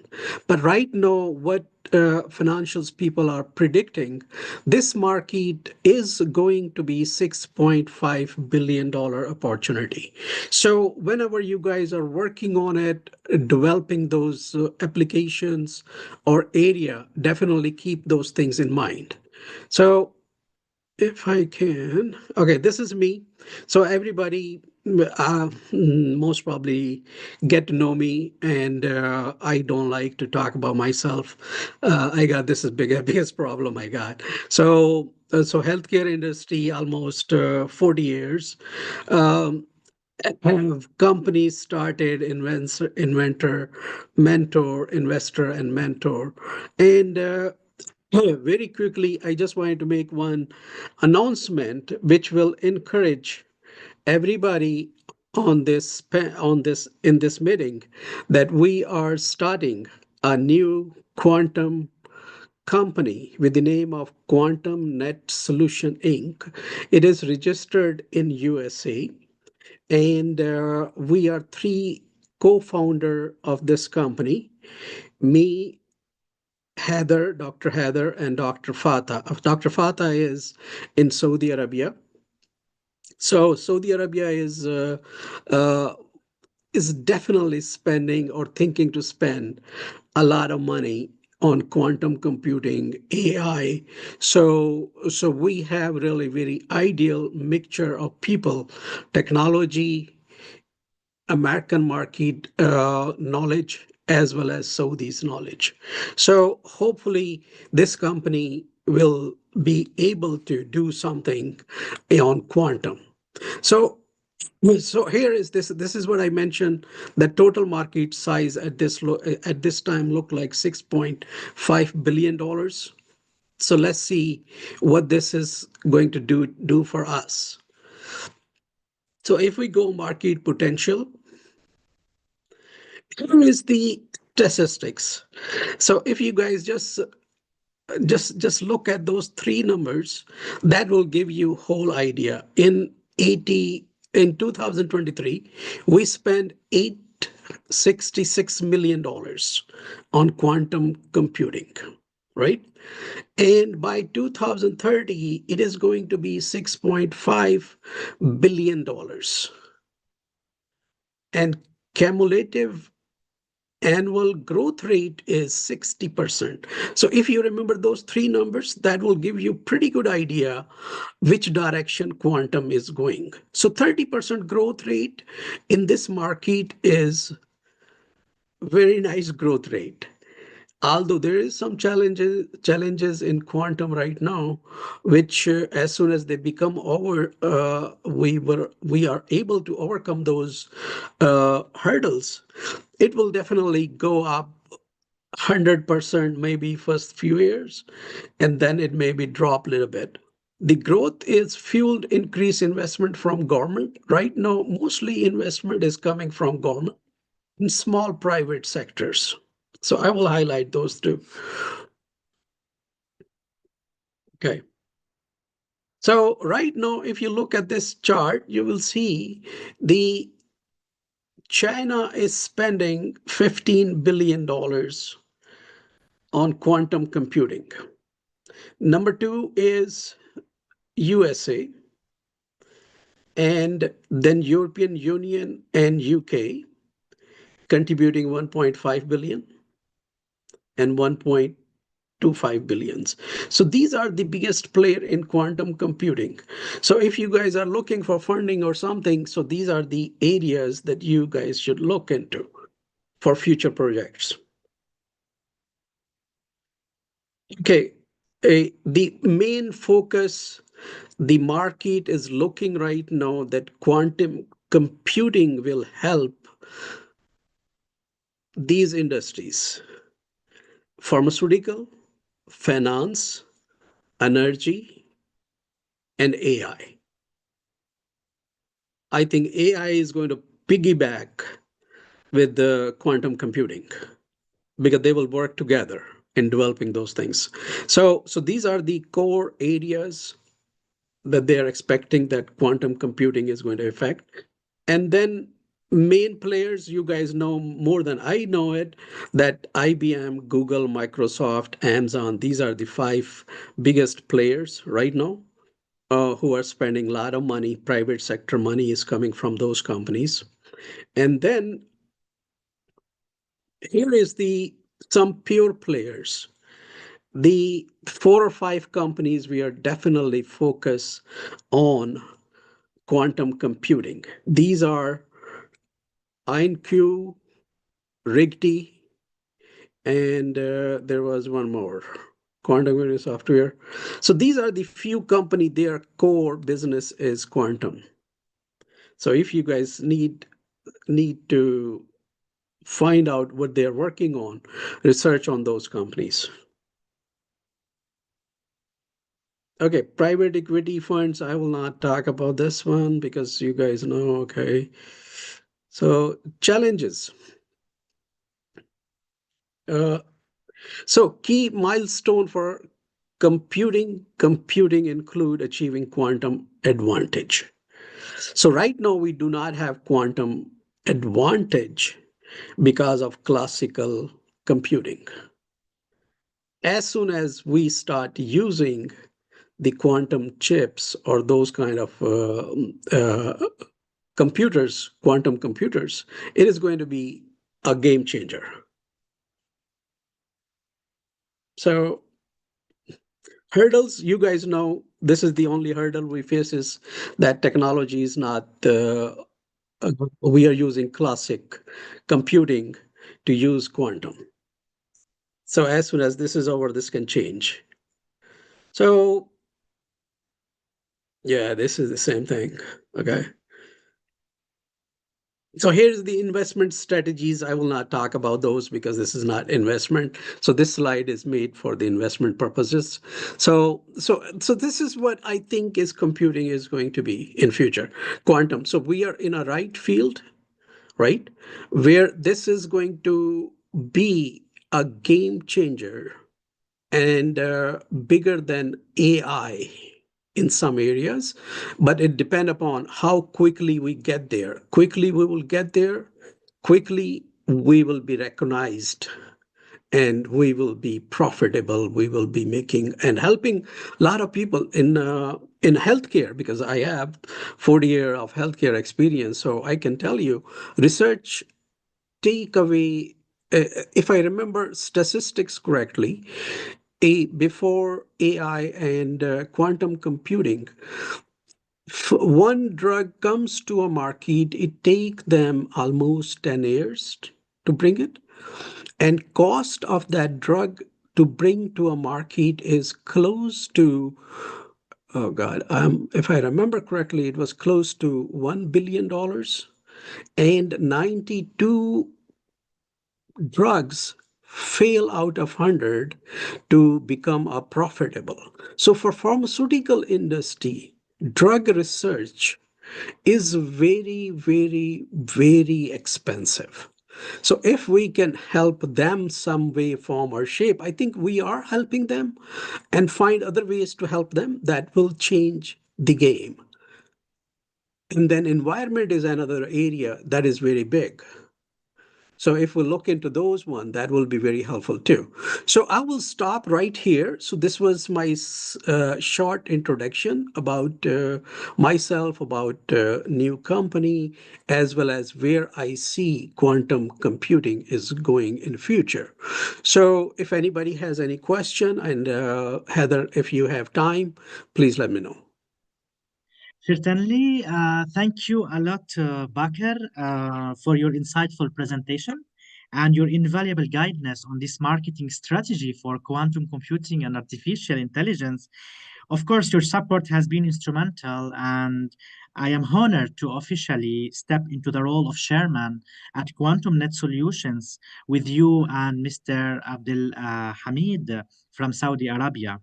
Of course, with sustainable investment behind us, we are more committed than ever to building impactful solutions into quantum and AI, as you mentioned, Bakr, aligned with the ambitious goals of the Vision of 2030 led by His Royal Highness Mohammed bin Salman in Saudi Arabia. The future is bright, and we are ready to lead the change of quantum computing. But also, I wanted to tell you that there are also many other quantum computer companies. We have to certainly put our eyes on it. There are a lot of startups in France, for example. You haven't seen Pascal or IQM in Germany, or also you haven't seen also Candela, or for example, Alice and Bob, or other quantum computer companies in the world, which also are very important. So IonQ also very competitive. I would say Google Quantum AI, IBM, all this we have put our eyes very well to see what they are producing, certainly in different applications. So we can certainly talk about that, Mr. Bakr. And I like you very much, Guy, because you are someone, you like to listen a lot to the problems of someone have. So I really want to tell everyone here that this is the thing I like in you very much, and I'm proud to have you as a CEO for the future. So I would like now to move to a very good friend of mine also from Brazil. And also I am looking forward to work with him and other also members here, Alex, Murad, also Renaud, and also Mr. Walleno. Also, I'm very happy to work with you guys in the future through Quantum Net Solutions. So let me speak about Dr. Lister de Abreu Faria. So he is currently serves as a professor and a researcher at both Quantum Technological Institute of Aeronautics, ITA, in Brazil, and Military Institute of Engineering, IME, and he is a principal investigator at Senior SP in Natural Language Models, LLMs, and Advanced Manufacturing. What is the background of Professor Lister? He is a PhD in Electronic and Computer Engineering from Instituto Tecnológico de Aeronáutica, ITA, and he has a postdoctoral. He has had a postdoctoral researcher at the Military Institute of Engineering, IME. He is a specialist in microelectronics, artificial intelligence, digital twins, and quantum sensors. He currently serves as a professor and researcher at both ITA and IME. He is a principal investigator and is an active member of scientific committee at CAPES, FAPESP, and FUNDEB. As former director of the Institute for Advanced Studies of the Brazilian Air Force, IEAV, he led strategic defense and technology projects, including the A-Darter missile program in South Africa and advancement in computational vision and serogenic microelectronics. With over 130 scientific publications and more than 25 postgraduate students, advisor, he has extensive experience bridging academic, industries, and government in a triple helix innovation model. He is a recognized leader in AI, digital twins, and disruptive technology with a strong track in record innovation, technology transfer, and international cooperation, directly impacting the competitiveness of Brazilian industry. So welcome from Brazil, and please, Professor Lister, go ahead. We are very happy to have you with us in the World Quantum Day. Okay, thank you very much, Professor Aida. Can you hear me well? Yes? Yes, for sure. Yes, thank you very much for your words there. You are really inspiring. I'm very happy to be here with you today, with all of you here sharing my screen, and the ones that are sharing us with from YouTube. Then, as you said, I'm Professor Lester. I'm very glad to be here with you. I'm talking today from Brazil. When I look through the window here, I can see a really nice and sunny day outside. But here, I think that's my place now, just to talk with you about these applications in quantum computing. I think it's really the future, not only the future, but the present. I'm very proud to share this screen today with this outstanding specialist that talked before me. It's really inspiring hearing from you what you said, the researchers that you have presented, and I'd like to thank for the invitation of Professor Aida. It's really nice to be here today in the Quantum Day. Okay. Once I think I'm sure that we have lots of students today that are hearing us, that are listening to our words here.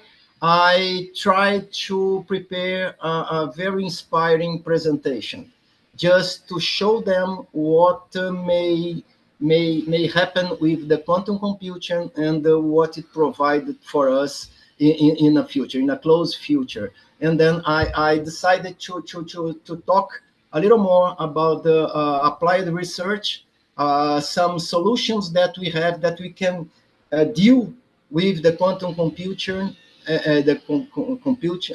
computing, and very high added value applications. More than one specialist that talked before me talked about the finance sector, and that's why I think that it can be the most valuable applications for a first provided solution when we develop the quantum computing. That's why I talk about that. And then just let me share my screen here, and then we can talk a little more about what I prepared to you. I hope you like what I will talk about. And can you see my screen there? Yes. Yes. Okay. Yeah. I just want to start this presentation with this word, this sentence. I would like you to imagine what if.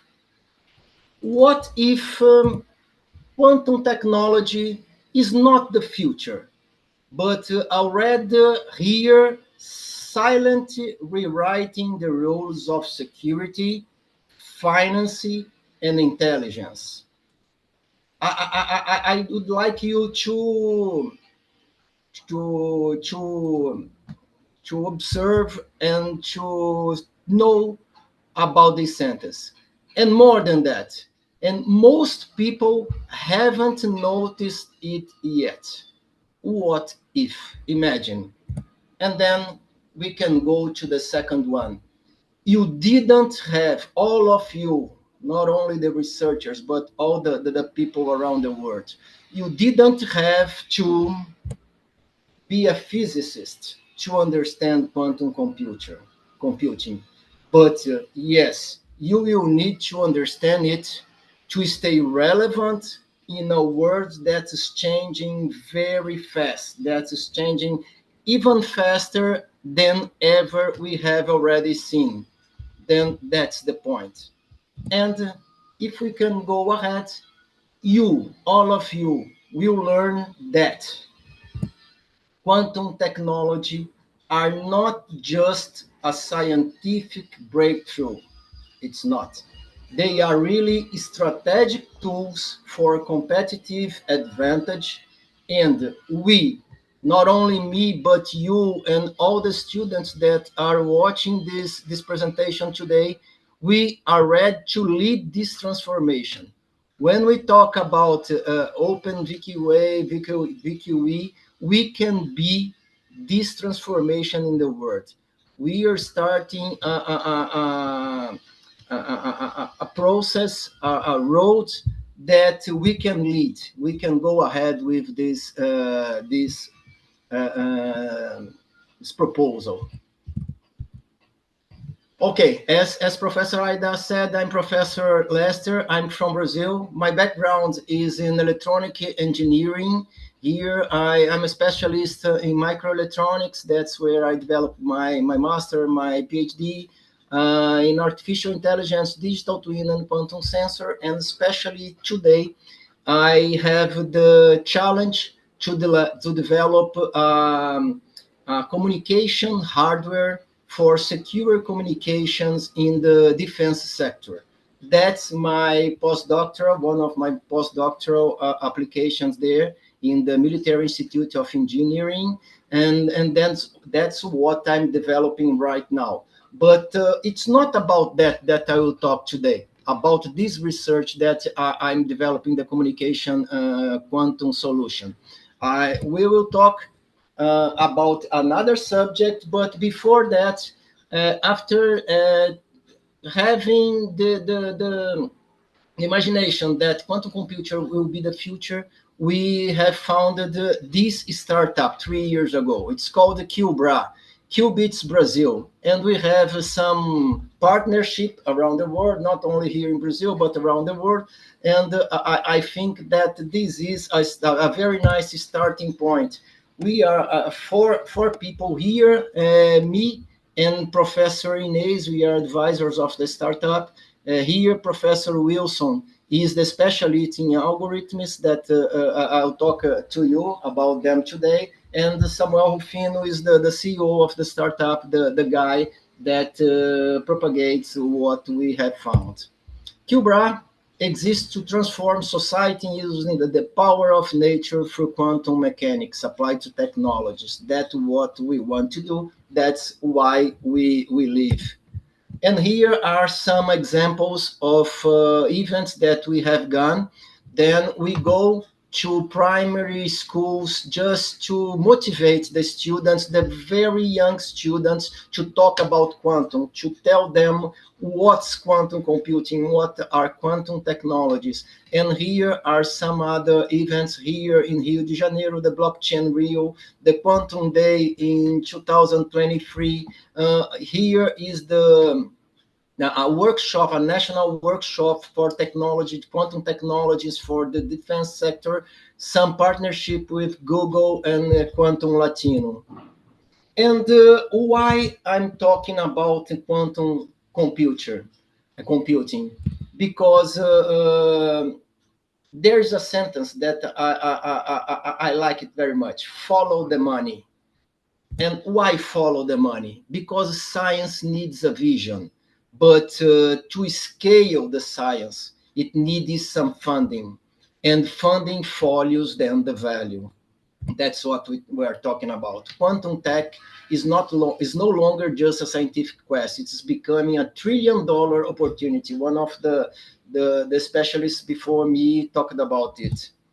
And when the money needs the mission, then public funding is not always available. That's what we know. But the private interest, this is always available, especially when quantum unlocks the speed, the security, and the profit.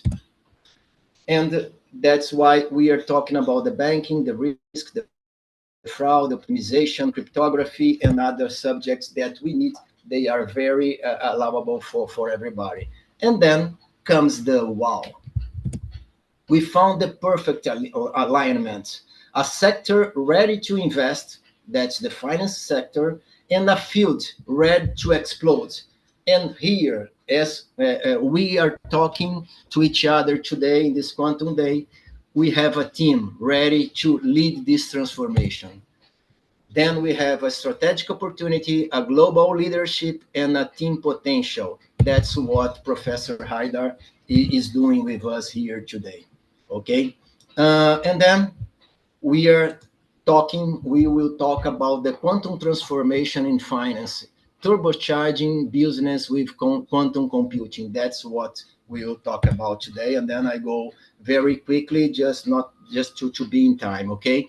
We'll talk something about an introduction to quantum computing, because I know that we have some students there that maybe do not know about the quantum concepts, and then the quantum applications in finance.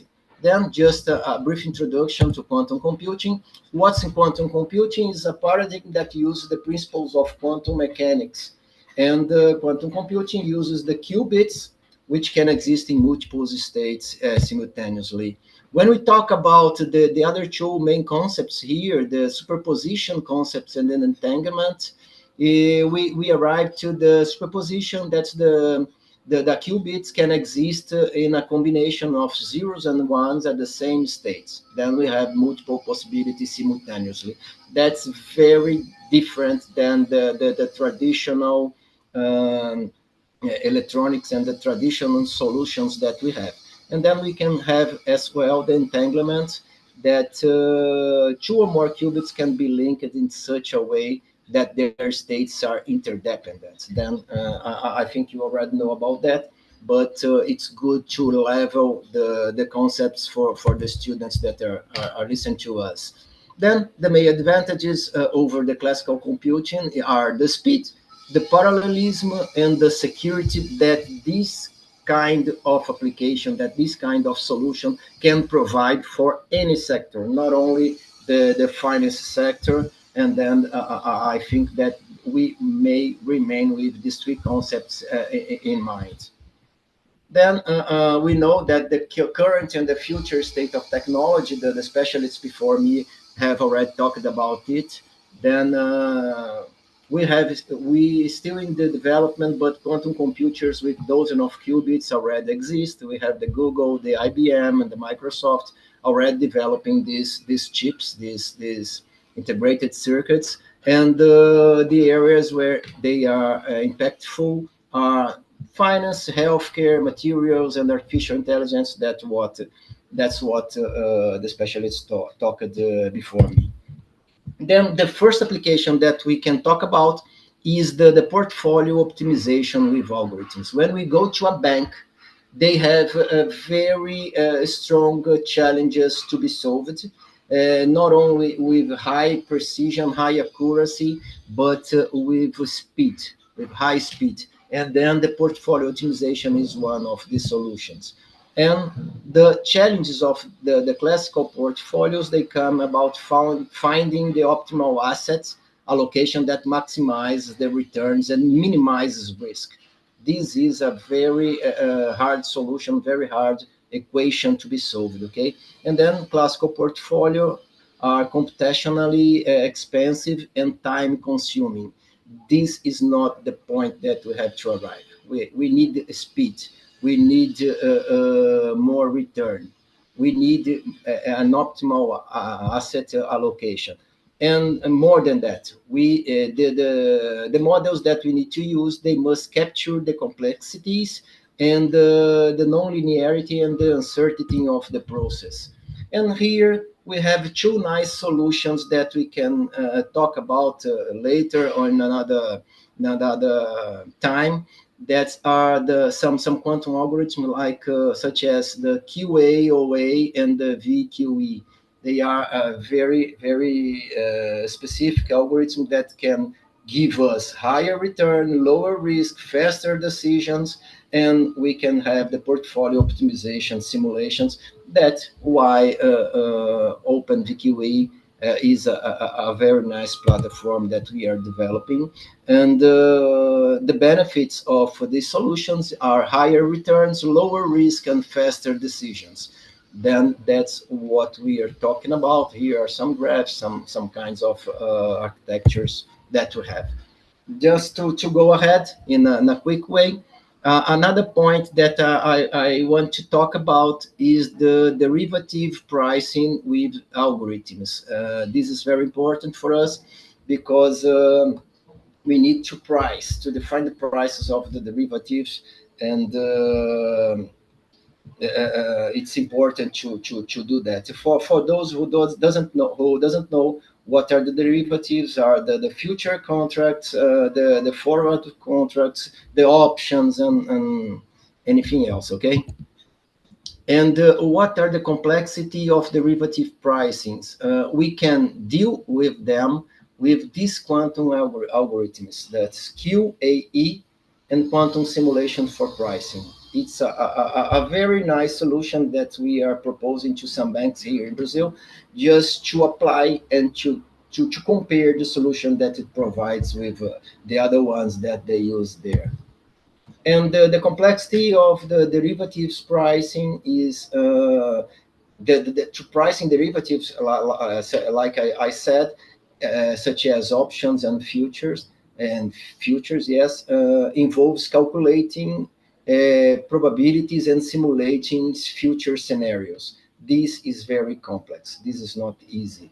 And the classical methods like the Black-Scholes model can be computationally expensive and time consuming. That is, it's not applicable anymore, especially when the market is very volatile, like we are seeing today with this situation between USA and China, and we can see the markets very volatile. And then it's important to have the speed to a very good tool to implement the simulations there, and then to deal with the nonlinearity and the uncertainty. The benefits, as the previous one, they can be faster and more accurate valuations in these solutions. Then I think it's the main requirements that we need for a tool working with these challenges here, and it will enable faster investment decisions. That's what the investors want. Just very quickly, a third application that we have when we deal with quantum computing and the finance sector is the fraud detection. Then here we have some very specific challenges here, but we can deal with them through the algorithm QSVM. Then it's important to know about this algorithm, because it's important. It can deal and it can provide these benefits here as the previous one, that it's faster and more accurate detections and of suspicious patterns. Then it's good to have it in mind. The challenges of this classical fraud detection. Dear Lister, yes, sorry for disrupting you, but if you can just quick a bit, it's a bit better. Thanks a lot, dear. Yeah, yes, 2 minutes, okay? Thank you. Sorry. Okay, then this is the challenge, but are the same of the previous ones. Here are the benefits. Just remind the QSVM, and risk management is another point that we have to talk about, but you can do it later. I will not talk about them.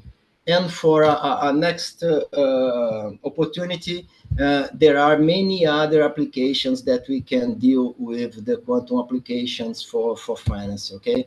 Then it's risk assessment, training business team, investment research, and many other ones, okay? For me, that's okay. I thank all of you for listening to me, and we can go ahead now. Thank you very much, Professor Haidar. Yeah, thank you a lot, dear Lister. And I'm really happy and thank you a lot for your engaging and insightful presentation. It was really a pleasure to learn from you.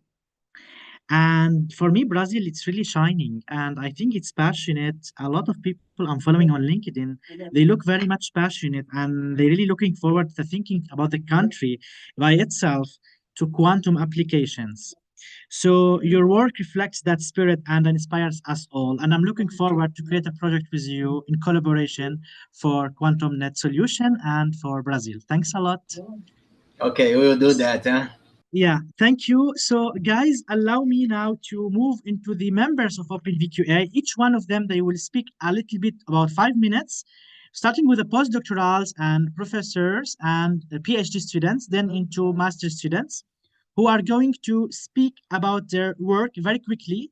Please be patient. We are going to finish at 8, but the winners are going to be at the end of the things. So thanks a lot for your patience. Let's start first with the first speaker, Mr. Youssef Mitayrek. He's a doctor and a postdoctoral, of course, of more than 3 years of experience in laser optics. So please, Youssef, join us. Yeah, let me share. He is with me, Youssef, in fact. So he is here. Okay. So do you see screen, guys? Guys, you see our screen? Yes. Yeah. So please go ahead. Hello, everybody. So I am Youssef Mitayrek. I am a doctor in physics and quantum optics. So now I want to present my role in OpenVKA. So first, I am a PhD. First, between 2018 and 2021, I do electrical engineering in SATI laboratory in France, in Paris-Saclay University. And after my PhD in electrical engineering, I do postdoctoral engineering in optics at ONERA in the French Aerospatial Lab. And the last year, I do a postdoctoral research at Infini. It's a CNRS laboratory at Nice. So now I would talk about my PhD in electrical engineering. If we look in the high technology as airplane or a train or helicopter, we use the electrical component, which is named IGBT model. If we zoom in this part of the IGBT model, we can see the IGBT transistors. So my goals in the PhD is optimization of space and cost by increasing the integrated structure. But the huge challenge of this material is the high power density, because when you use a helicopter or airplane or train, we need a high voltage. So when we use high voltage, so we create a high temperature and gradient of temperature in each nanometer of IGBT. So here is, for example, here if we take one from 50 micro time 50 micro in large and long, we can see a lot of IGBT transistor for converter the voltage. So my goal in PhD was to understand the physics of the behavior of the temperature in the surface of the IGBT before and after aging, in order to increase the lifetime of the component, because this component is very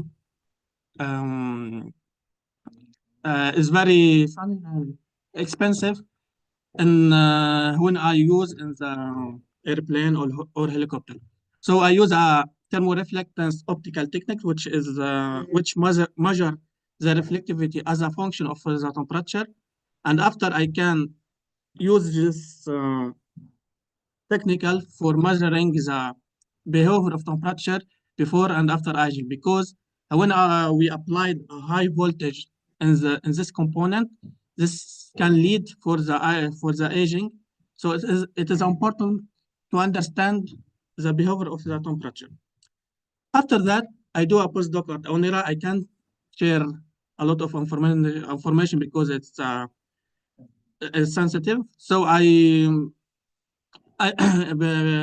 during this postdoc, I worked in the terahertz technology, because if we look between the wavelengths 1 millimeter and 10 micrometer, and if we understand the physics of this gap, we can have a lot of technology for detection.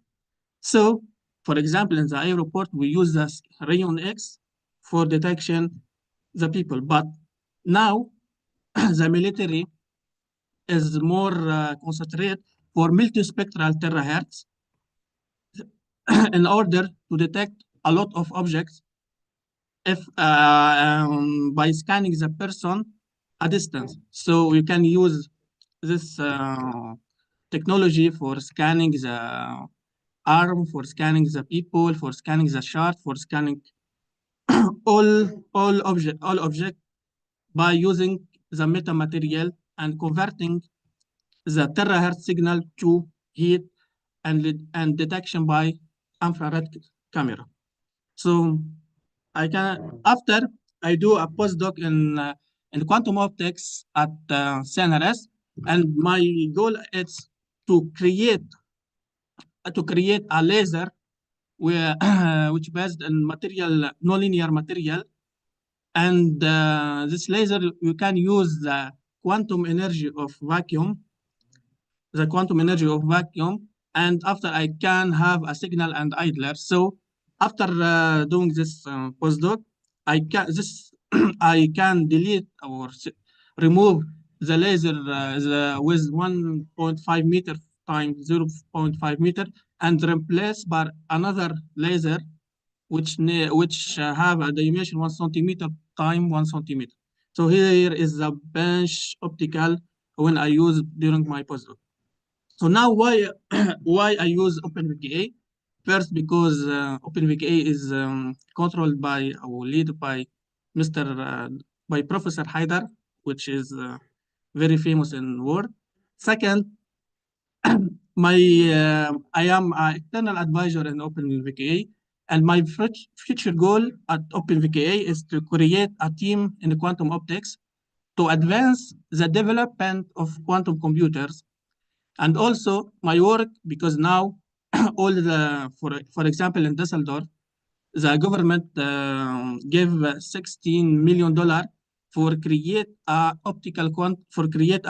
photonic quantum processor, because in the future we will replace the electrical component by the light component. So my work can focus on the photonic chips for realizing optical quantum computers, photonic quantum processor. And also I work in management of OpenVKA. So this is the future of my role in the OpenVKA. Thanks for all members. So thank you very much, Youssef, for this interesting presentation. Of course, quantum optics could be one day very interesting for us. And of course, quantum computing for quantum optics is going to be a very, very encouraging application in our Open VQA. I'm wondering how you will use Open VQA tools in quantum optics. So it's really, for me, a little bit vague yet, but of course, I'm sure you are intelligent enough to explain to us in the next year in 2026 on the World Quantum Day. So I would love now to move into another esteemed speaker, Dr. El-Mahdi Karim, and following this, Kim. So Karim, could you please go ahead and give a presentation about your work and your enthusiasm about OpenVQE? By the way, Karim, just a few words, he has been one of my master students in France, and he was working in quantum computing for quantum chemistry and drug discovery. I find him very intelligent guy, and he's now the third year of his PhD in Morocco. So he did a stage and he did a PhD. So he has the merit to really clap hands for him because he's really incredible and I like him very much. So please go ahead, Karim, and it's for you now the talk. Thanks. Thank you, dear Mohammed, for your words. It was a good presentation, and thank you for grouping us today for this esteemed event for quantum computing. So allow me to share with you my presentation. Do you see, guys, my presentation here? Yes. Okay, perfect. So welcome everyone today. I'm very thrilled to introduce the OpenVQA applications for quantum computing.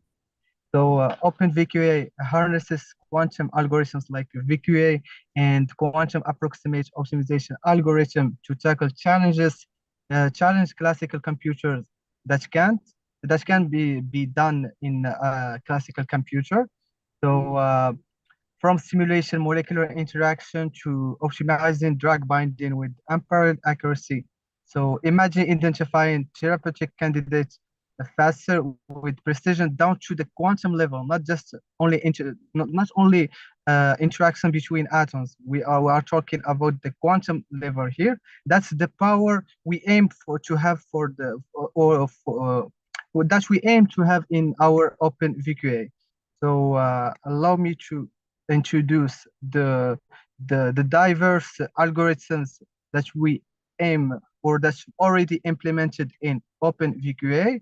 So they offer a diverse algorithm suite with specialized models for quantum chemistry in drug discovery. So by providing a flexible hardware agnostic platform, OpenVQA empowers researchers to solve complex problems in drug discovery, like molecular simulations and binding optimization, faster and more accurately than ever before.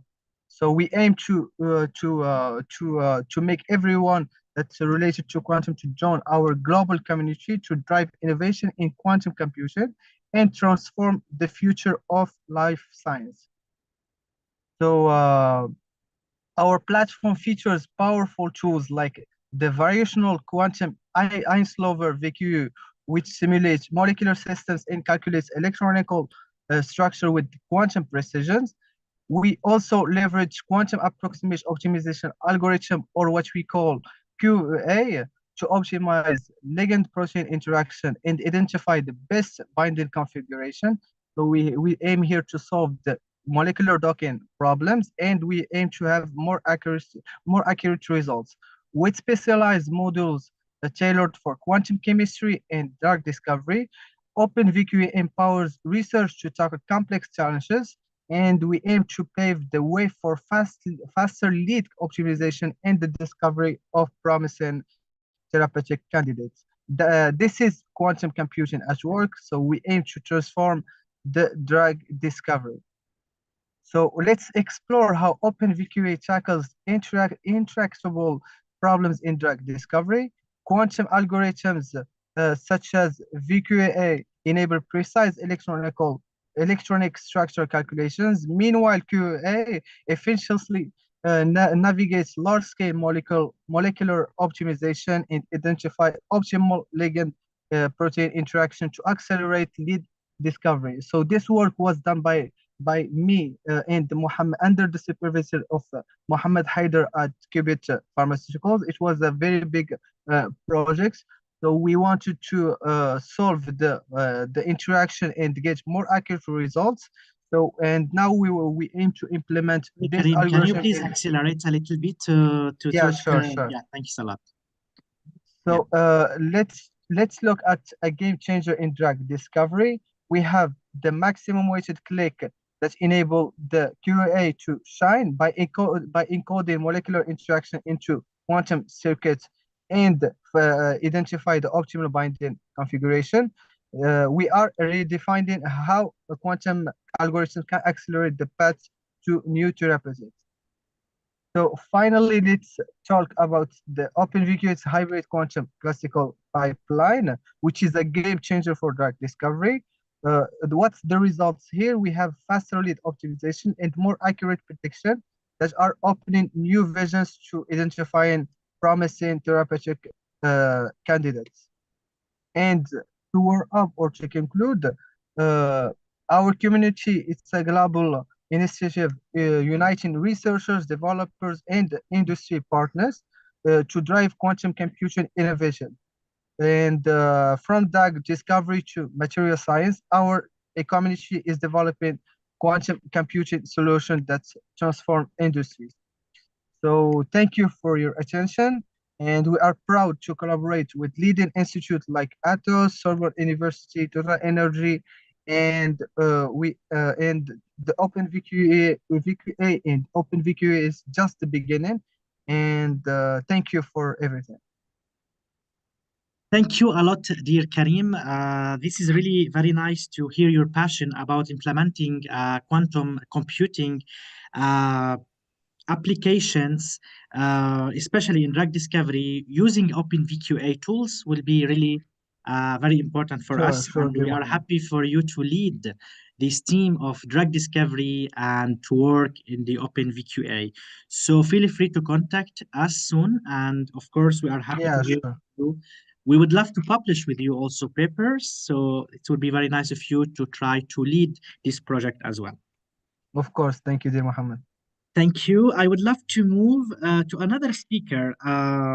Kim Ngo is from France, and he would like to speak about AI for quantum computing. Please, Kim, go ahead, and I'm hearing from you. Hi, everyone.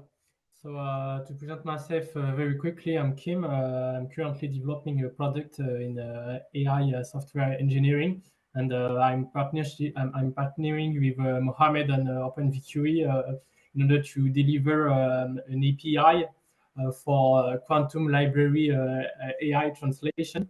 So today I'm going to quickly explain to you a demo of this API and show you what I'm doing with OpenVQE. So first I'm going to share my screen and if it doesn't work, I'm going to share you a link to a YouTube live that Mohammed is going to share with everybody. So sharing screen, all right. All right. Okay, so I'm going to send Mohammed quickly a link to YouTube, to another YouTube, and you are going to stream to your screen, Mohammed. Are you okay with that? Okay, I will try. All right. So, okay, I send it on the chat.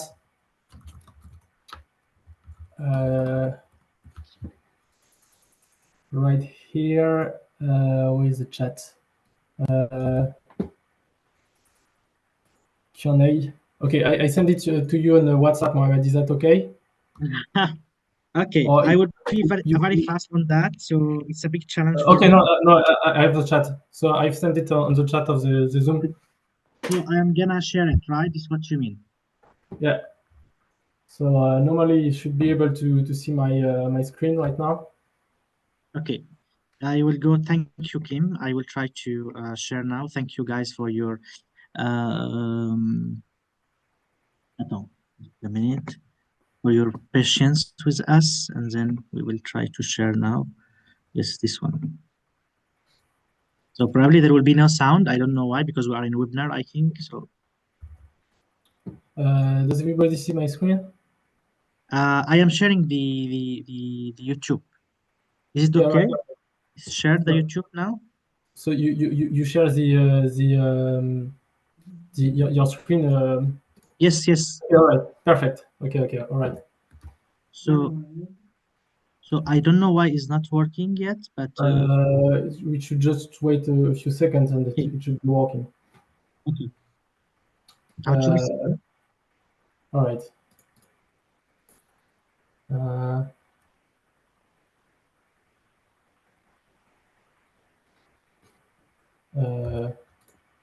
All right, perfect. I hope there is no delay. What is that? I think there is a problem because you're seeing what I've tried just a bit earlier.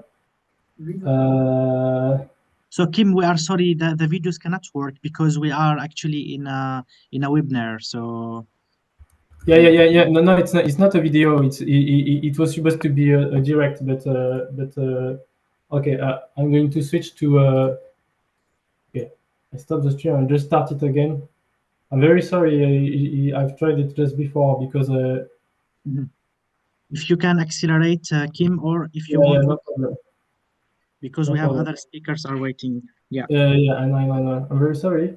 It should have been working because okay, maybe I need to cut the Zoom presentation and go only on my live. I think it's because of that it's not working. So I'm just leaving. I go on the live. Okay. So let me guys now move into another speaker. I would think it is very good to try now with Hubin Tran. Please, Hubin, go ahead, and we are hearing you. Thank you, Hubin. Hello, everyone. Yeah. Hello. I will share my screen.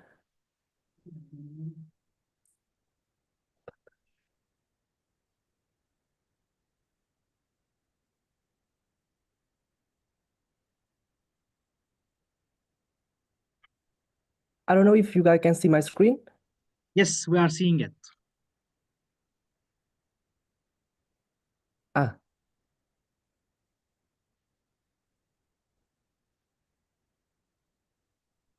Okay, so hello everyone. I'm Huibing. I'm sincerely glad to be present at the event of the World Quantum Day today, alongside with my peer in the OpenVQA community, and of course with our expert all together. Following by the next context of the program, let me have truly intro about my background. Firstly, I was the graduate student in math and physics from the faculties Science and Engineer from Sorbonne University from 2022. And I'm currently holding the master degree in quantum device, which is a joint program in partnership with Paris University and École Polytechnique X. Also, regarding to my professional experiment, I began my M1 internship in research in the academic at the Institut Nanoscience of Paris Sorbonne University with a project specialized in molecular dynamics simulation to address nuclear quantum effect. In the following year, I decided to get involved with the startup environment, so I completed my M2 research internship in quantum computing at Qubit Pharmaceutical, which is a startup company based in Paris, started operation since 2021. And at the moment, I'm doing an important research project in the scope of quantum chemistry at EDF company in France. So in the spirit of the World Quantum Day, before coming in detail about my contribution for the community, let us have a quick discuss about the quantum advantage nowadays. Quantum, we all know that quantum computing is rapidly emerging as an up-and-coming next generation of high-performance computing in order to address the complex problem which is inaccessible to classical device that has many scientific and industrial computation scale exponentially in time on classical machine. These kind of the problem are called intractable because their calculation time increase unreasonably proportional with their size. that is possible can be referred to one of my main contexts in my master project and also be mentioned as my formal contribution in the OpenVQE package, is to simulate large-scale molecule around 30 qubit using available resources with the package OpenVQE. The problem proposed in my previous project is that there is always time complexity and large memory consumption as the size of the qubit increase, even when I'm using the CPU or GPU. Therefore, in my project, me and my former supervisor, Mohammad, we will manage to find a smart way to accelerate the optimization algorithm. In the meantime, we maintain the circuit depth control and chemical accuracy while using the Captiva machine. The scientific method I'm well explained in my master thesis, and I can share it to anyone who had common research interest. Also, regarding to my current proposition, I'm the director of OpenVQE documentation, and I deeply encourage everyone here to visit the website to see the state-of-the-art OpenVQE, to have a better understand more about what we have been done and what we are currently doing at the community since the beginning days in terms of scientific research and networking event. Parallel with that provision, I'm also the external advisor in quantum chemistry algorithm and specialize in using VQE, OpenVQE package and other quantum language. During the time I'm working on the OpenVQE, I had an opportunity to present my work at some talk and also events that will be always remembered, such as the quantum computing for quantum chemistry by using my QLA language at University of Troyes, and or I present my work with my former supervisor organized by the Washington, D.C. Quantum Computing Meetup event.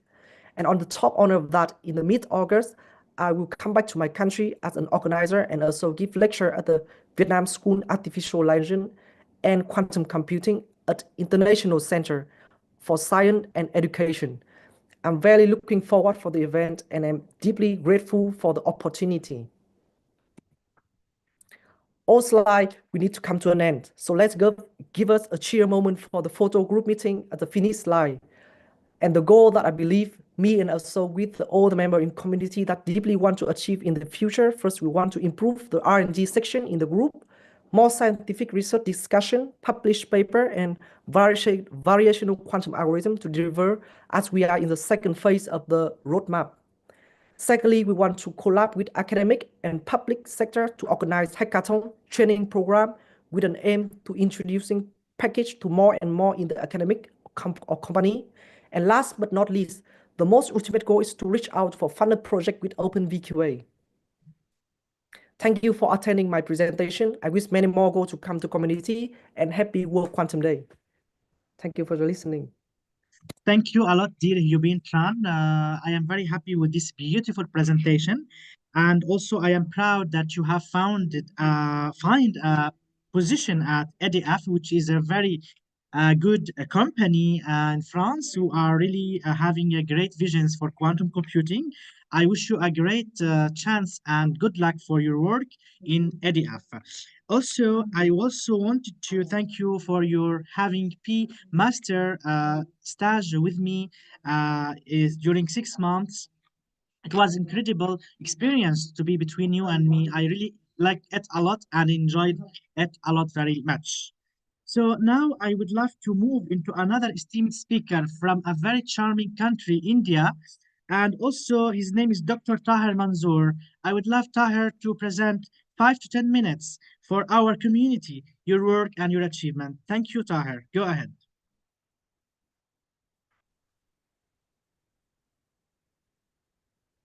Yeah, good evening from India. Am I audible?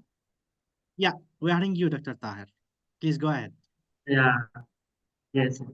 Yeah, actually, you may brief introduction. My name is actually Tahir Manzoor, so due to PhD, I got the tag as doctor. So I actually belong to the mathematical background. I carried out my work in the field of liquid algebras or geometric algebras, and I expanded the application domain of liquid algebras in quantum dynamical systems. Especially, I have worked on Clifford trees or quantum trees. Or in other ways, we can name them as conformal theorems. So I have used the approach of Clifford algebra, 5-dimensional Clifford algebra to derive space quantity, and I have named them as geometric curators. But apart from that, as we are privileged to present something on eve of this World or International Quantum Day. So I would like to share my screen.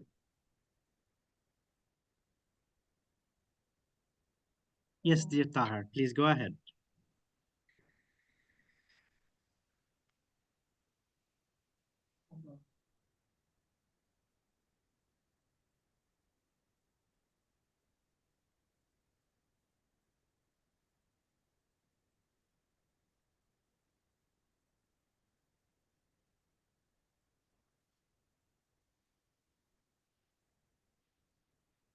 The presentation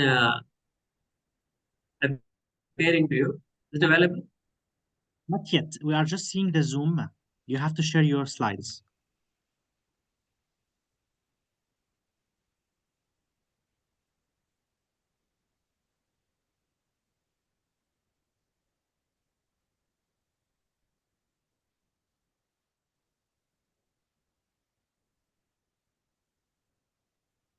How is my screen visible to you? We are seeing your desktop now. Oh, okay.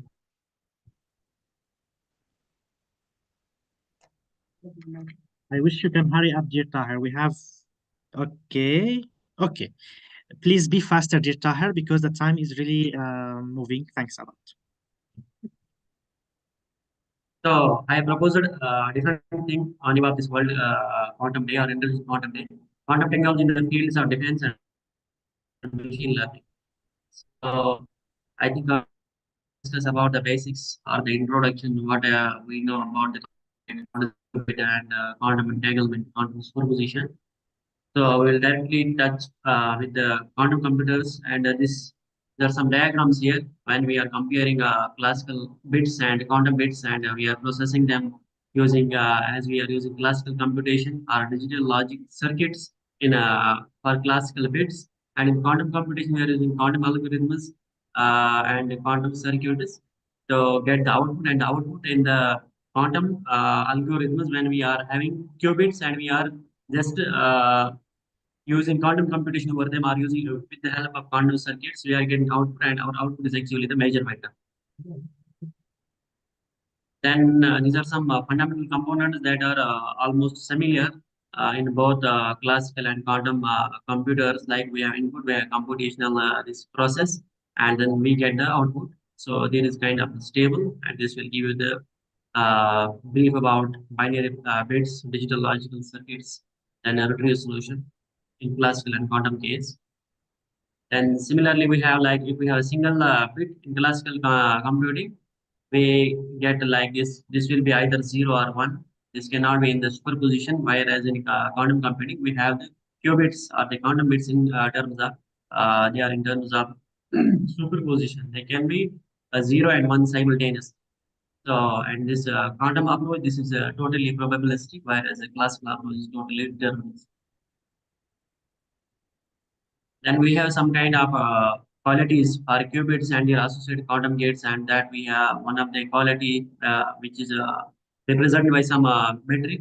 That metric I have given that is obviously known to everybody, like log base 2 VQ, some argument of maximum minimum MDM, and when M is less or equal to total number of qubits in the largest circuits.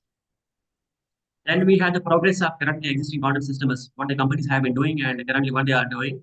Recently, we have seen in December 2024, 105 qubits were used by the Google, and they found that quantum system. They named that quantum system as Willow, and in parallel, China also did the same thing. They made their Zhejiang Z3.0, and I think they costed very less as compared to this Google's Willow. Then these are some previous achievements from different companies. Then we have key areas of quantum technology, like usually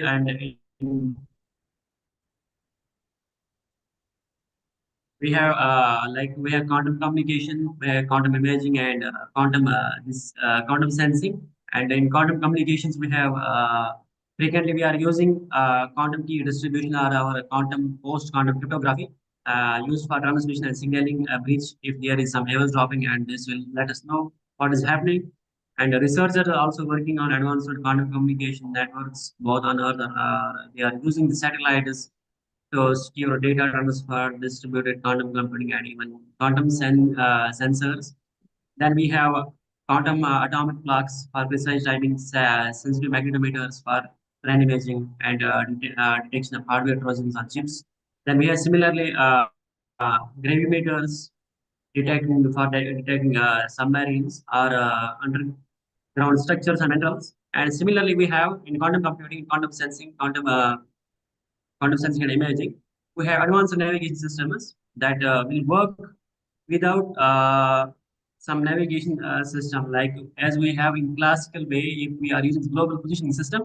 In terms of quantum sensing and quantum imaging, we can have advanced navigation systems that will work without global navigation satellite system. And we have some applications in defense, like every country and every defense sector in every country, they are using, they are doing their hard and they are investing huge amount of money to secure, to get more fast results, to establish defense like applications, like to control and safeguard networks from cyber threats, how militaries gather intelligence, navigate in hostile environments, and detect threats. These are all possible with the help of quantum technology. Then we have something known as quantum ladder, or around the quantum we are saying this is actually one imaging method, quantum imaging method, that approach provides the intelligence, surveillance, and reconnaissance.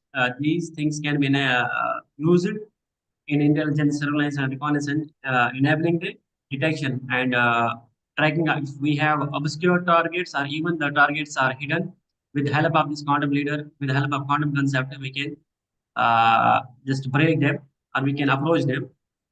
Then we have powerful quantum devices would tackle even more challenging simulations, aiding in the design of advanced materials, quantum enhanced autonomous AI. And right now, people are working with quantum computing or quantum technology in collaboration with this AI. As we have quantum machine learning, similarly, we have quantum AI. People are working in different domains. Then we have this quantum machine learning. So everybody knows we have two approaches. One is a fault tolerant quantum computing, and another is noise intermediate scale quantum devices. So promising direction between this FTQC and this QNNs, where quantum neural networks and kernel methods, promising direction is to integrate FTQC algorithms with quantum neural networks and kernel methods. So creating new quantum machine learning algorithms that can be run on current quantum processors while offering enhanced quantum advantage across various tasks. So thank you. I think there was nothing. So just a brief about applications, quantum computing. Please, dear Thank you Taher, if for you listening. can, if you can maybe stop here and we can maybe continue for the rest of the speakers. It's very, Okay. yeah. Dear Taher, thanks a lot. You have really great knowledge in your brain, and we are really very much happy to, and we are lucky to have you in OpenVQA package. And we are really looking forward for your, as you mentioned here, key areas of quantum technology to add them in OpenVQA community as tutorials would be so great to help students to learn from your experience. And of course, we are looking for you to leadership any project you would like to do in OpenVQA Hub. Thanks a lot, dear Taher. Thank you. Please, ladies and gentlemen, now let's move into another speaker who is really going to take us into the world of particle physics. Particle physics, it's one of the domain I have done during my master degree. I love it. I was working in the electroweak theory and I love it. So, but how about implementing the models of particle physics in a quantum computer one day? So I would love to welcome Dr. Hadi Hassan from Lebanon, who is based in Finland. Please, Hadi, go ahead, and we are happy to hear from you very quickly, your work and your presentation. Thanks a lot. Hello, can you hear me? Yes, we hear you. Okay, let me share my slides. Okay, can you see them? Excellent, excellent. Oh, sorry, internet bit. Mhm. Yes, so hello everybody. First, I would like to thank Mohammed for organizing this event during the World Quantum Days, and I would like to thank everybody and everybody for their amazing and very interesting presentations. So I am Hadi Hassan. I am a postdoctoral researcher at the University of Jyväskylä in Finland. And today I will talk a little bit about particle physics and my involvement in OpenVQA. So first, as I said, currently I am a postdoctoral researcher at the University of Jyväskylä in Finland. I'm mainly researching matter at extreme conditions. I'm also a member of the ALICE collaboration at CERN.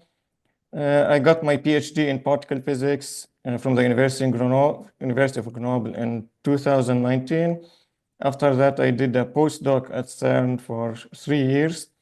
And very recently, I got involved into the quantum computing world, where I work as external advisor to the OpenVQA, which is a platform for developing quantum algorithms.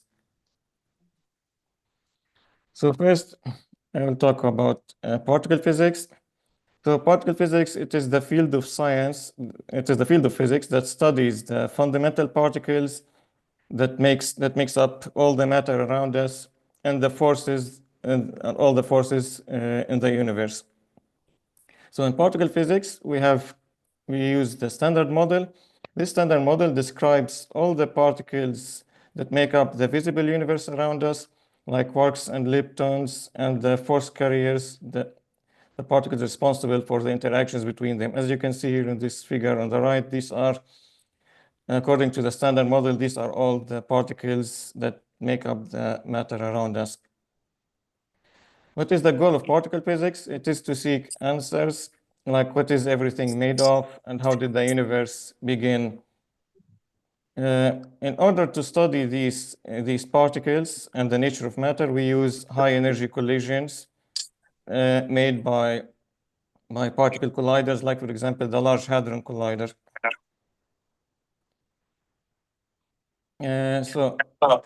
Sorry? Yes, so the Large Hadron Collider, this is the largest and the most powerful particle accelerator in the world. It is located at the border between France and Switzerland. And it is made of a ring of magnets that accelerates the particle beams to a speed close to the speed of light, and then they are made to collide at 4 distinct detectors. So these detectors will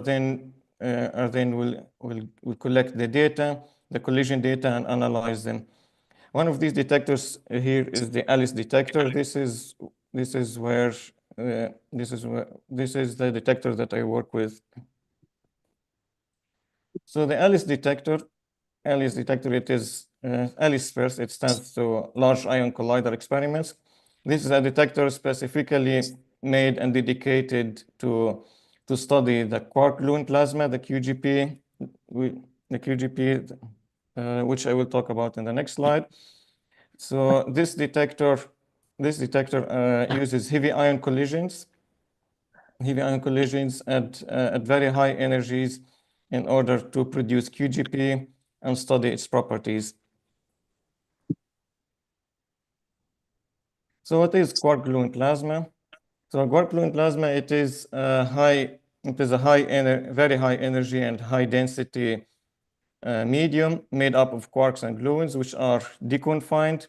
Because Dear Hadi, if you can accelerate a bit more, please, because we are already over the time. Sorry, thanks a lot. Yes, so QGP, it is believed to, so QGP, it is the medium that was prevailing in the early universe. It was there few microseconds after the Big Bang.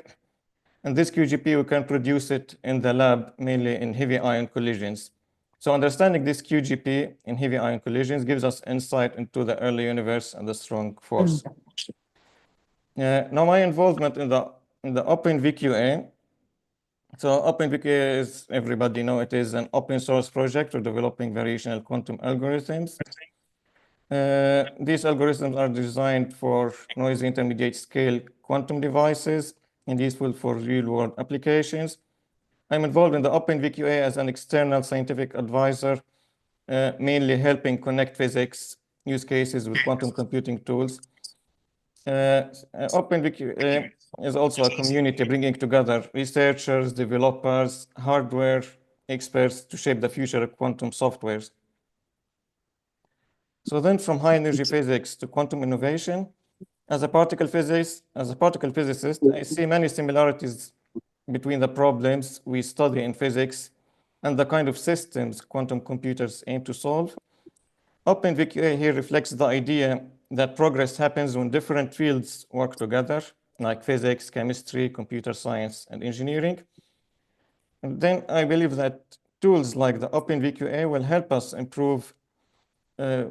us move from theory to practice, especially as quantum hardware becomes more scalable. Being involved in both the ALICE experiment and the OpenVQA community has shown me how important open science and interdisciplinary collaborations really are. In the future, I hope to continue contributing to projects that connect fundamental research with new technologies. So the long-term plan for this is to bridge high energy physics or particle physics and apply it on quantum computers. And that's it for me. Thank you. Thank you a lot, dear Hadi, Dr. Hadi, and it's really important indeed to integrate high energy particle physics algorithms into using OpenVQA tools. And of course, we are looking forward for you to lead this project in the future.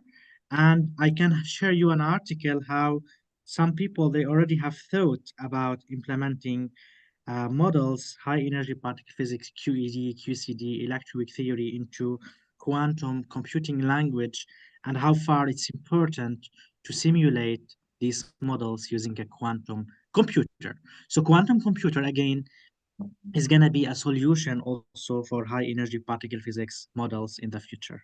To understand the word, the fundamental constants, and whatever, how we come through the universe. Thanks a lot. I would love to move now into another speaker. I like him very much also. He's a very nice guy working with us in the organization of OpenVQA. Please welcome Mohamed Tazmil Rivadoun from France. Hi, can everyone hear me? Yes, And we hear see? you, Mohamed. Okay, so I'm going to share the PowerPoint directly. And tell me if you can see it. Yeah. Okay. Yes, we see it, dear. Okay. So, hi everyone. Good evening, everyone. I hope everyone is doing well. And first of all, I would like to thank the presence of senior advisors and senior experts to participate during this session, and also the members of the OpenVQA community.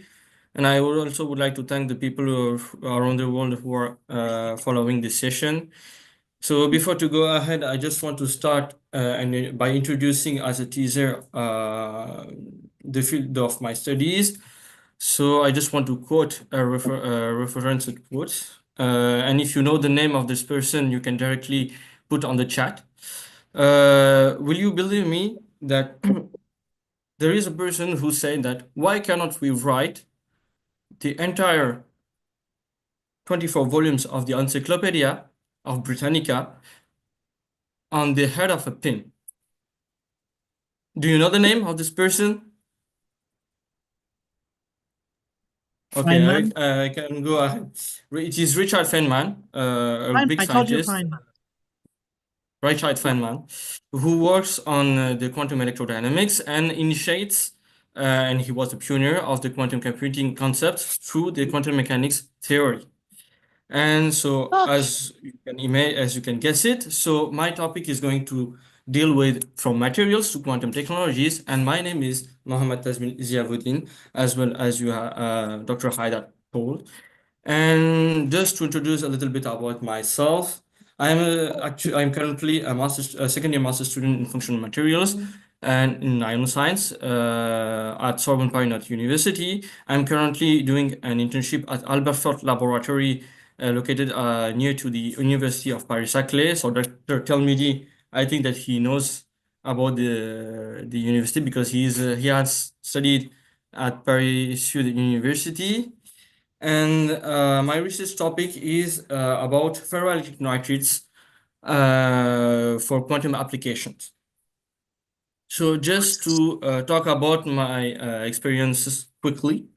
First of all, my first ever project was a Fab Lab project in which I had to deal with the temperature regulator to control the temperature of the laser diode, and to analyze his behavior thanks to a Peltier mode.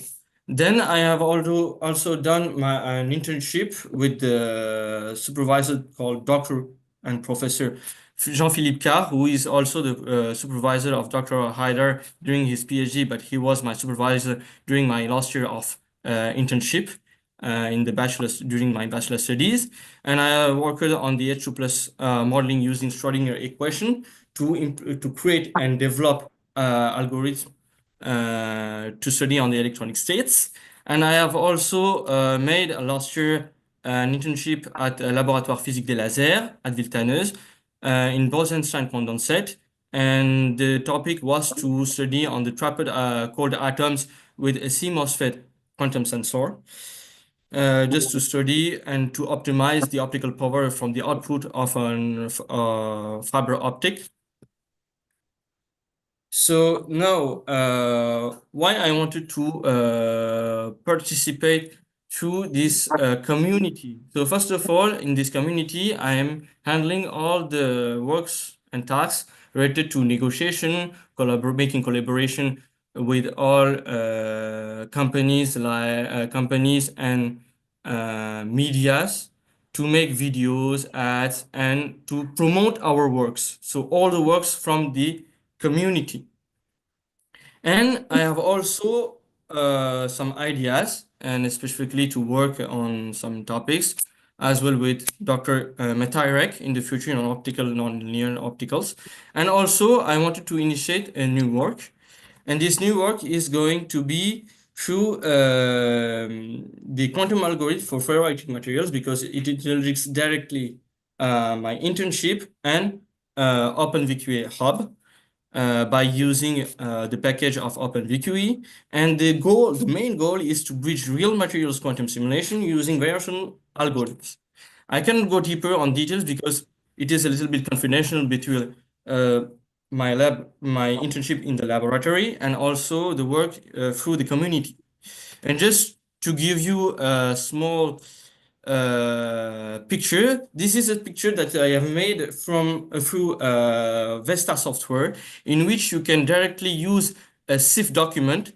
For example, the CIF document that you can see directly on the crystallography of Open Database, COD, in which you can directly have this kind of pictures of the crystallography structure of a sample. And here we have Mohammed, the aluminum please, if you can accelerate. If you can accelerate, dear Mohammed, thanks a lot. If you can accelerate your talk, because you have two more three speakers more. Okay, no problem. I will go a little bit quicker. So I'm going directly with this last slide for the future perspectives. So as Professor Lester mentioned at the beginning with the quantum sensors, so there are a lot of vision in the future. We have, for example, also the company ZQ, which is working on quantum diamonds and for making quantum chips with diamonds, specifically with nitrogen vacancy.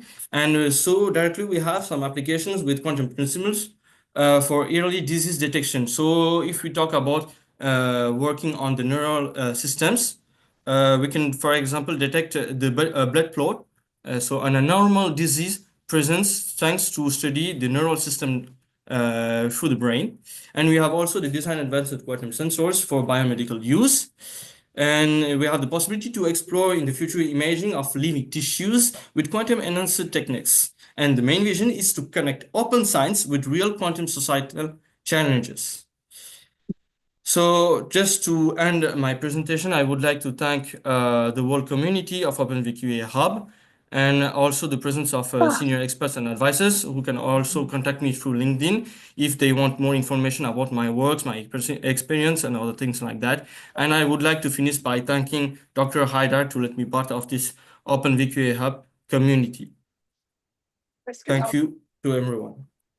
Thank you, dear Muhammad. Also, we are also thanking you for being a part and important member for our OpenVQA Hub community. Of course, you mentioned that you are passionate about quantum material science, and this is a very interesting field to work on it. So I really advise you to go further into deep innovation on it, and you are welcome to implement material science into OpenVQA package. I would love now to move into another Indian guy, Gopal Ramesh Dahal. Please, Gopal, go ahead.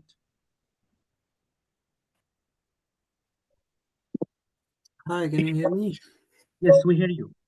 Yeah, I don't have anything to present, so I'll just quickly describe myself and talk about my roles in OpenVQA. My name is Gopal. I'm a master student at EPFL, Switzerland. I am specializing in quantum algorithms and machine learning. And thank you, Muhammad Haider, for letting me speak in this evening. I'm actually really proud to be a senior advisor at OpenVQA, which is an open source platform for quantum computing applications and like quantum chemistry. And my role involves guiding algorithm development and like doing quantum algorithms and in the community. And recently, I did the documentation on the simulating lithium-ion batteries using quantum computers. So it is a project which showcases how the quantum technologies can be used for quantum batteries, like to revolutionize the energy storage solutions. And looking ahead, I would want to focus on OpenVQA for expanding its capabilities in the practical quantum simulations and chemistry and maybe material science. I'm not a chemist by domain, but I really would love to contribute in that area and to learn about chemistry, how quantum chemistry works. And this is really nice to work with, even advancing error mitigation techniques and improving the accuracy of quantum computations. So yeah, that was a brief about me and my work and what I wanted to. Thank you, Muhammad. Thank you, dear Gopal. I am really happy to be having you as a senior advisor for science. Gopal has done a great job for quantum battery, and he has implemented it very carefully and very, very purely from scratch. We need to congratulate him for this huge job, and I'm looking forward, Gopal, to work further in the future, and we are listening to your advice as always. I would love now to move to Mr. Sutharasan Mahidivhan from France. Please give us 2 minutes of talk very quickly, dear Sutharasan, because the time is over us. Thanks a lot very much. We need to finish very quickly. Thanks. So, hello everyone. My name Hello. is Mahadevan Sudarshan.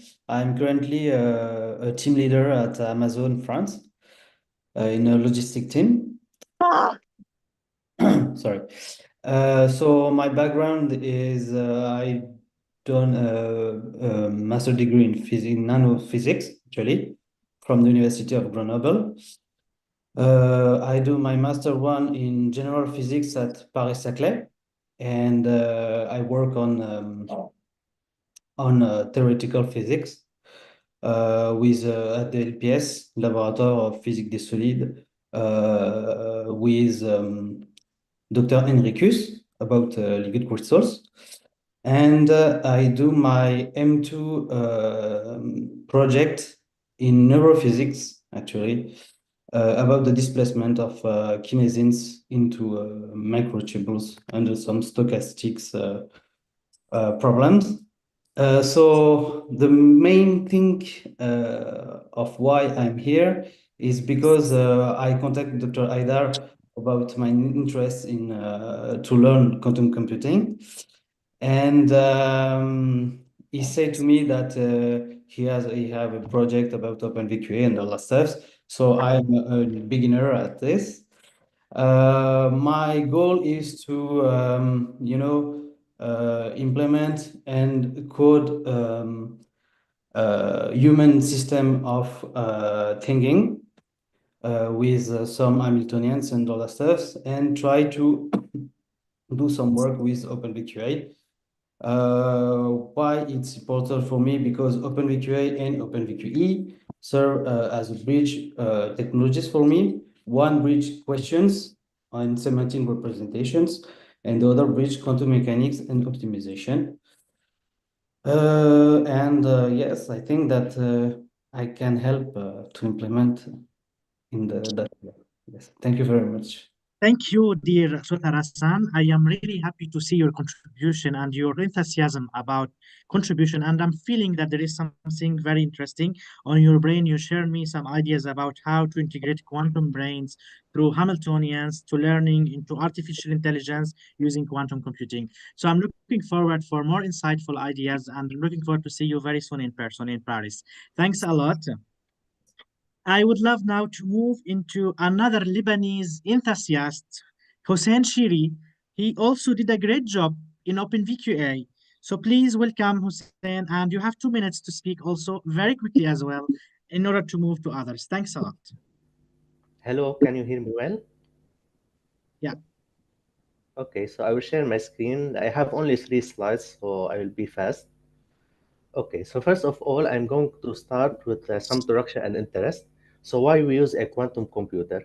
Simply, if you can see over here, Bosch Research, for example, made an algorithm to simulate a caffeine molecule. They needed 160 qubits only on a quantum computer. But on a classical computer, they had to use 10 to the power 48 bits. So approximately 10% of the atoms in the universe. So because of that, you can see why we should use a quantum computer. And for our sake, we have a package called OpenVQA, which is about simulating also molecules. So this package is also open source. Why should we do it open source? Because simply not every developer can afford to write these packages from scratch, and you can reach a huge number of participants. And as you can see over here, our community is very big, so have reached a community from several countries. So this is one of the advantages of open source. So my interest lies in quantum technologies, quantum sensors, quantum computers, quantum internet, but in specific in designing quantum algorithms. So now, to the next slide about my contributions. So I have contributed specifically. Hussein, we are not seeing your slides. You can't see my slide? Okay, sorry.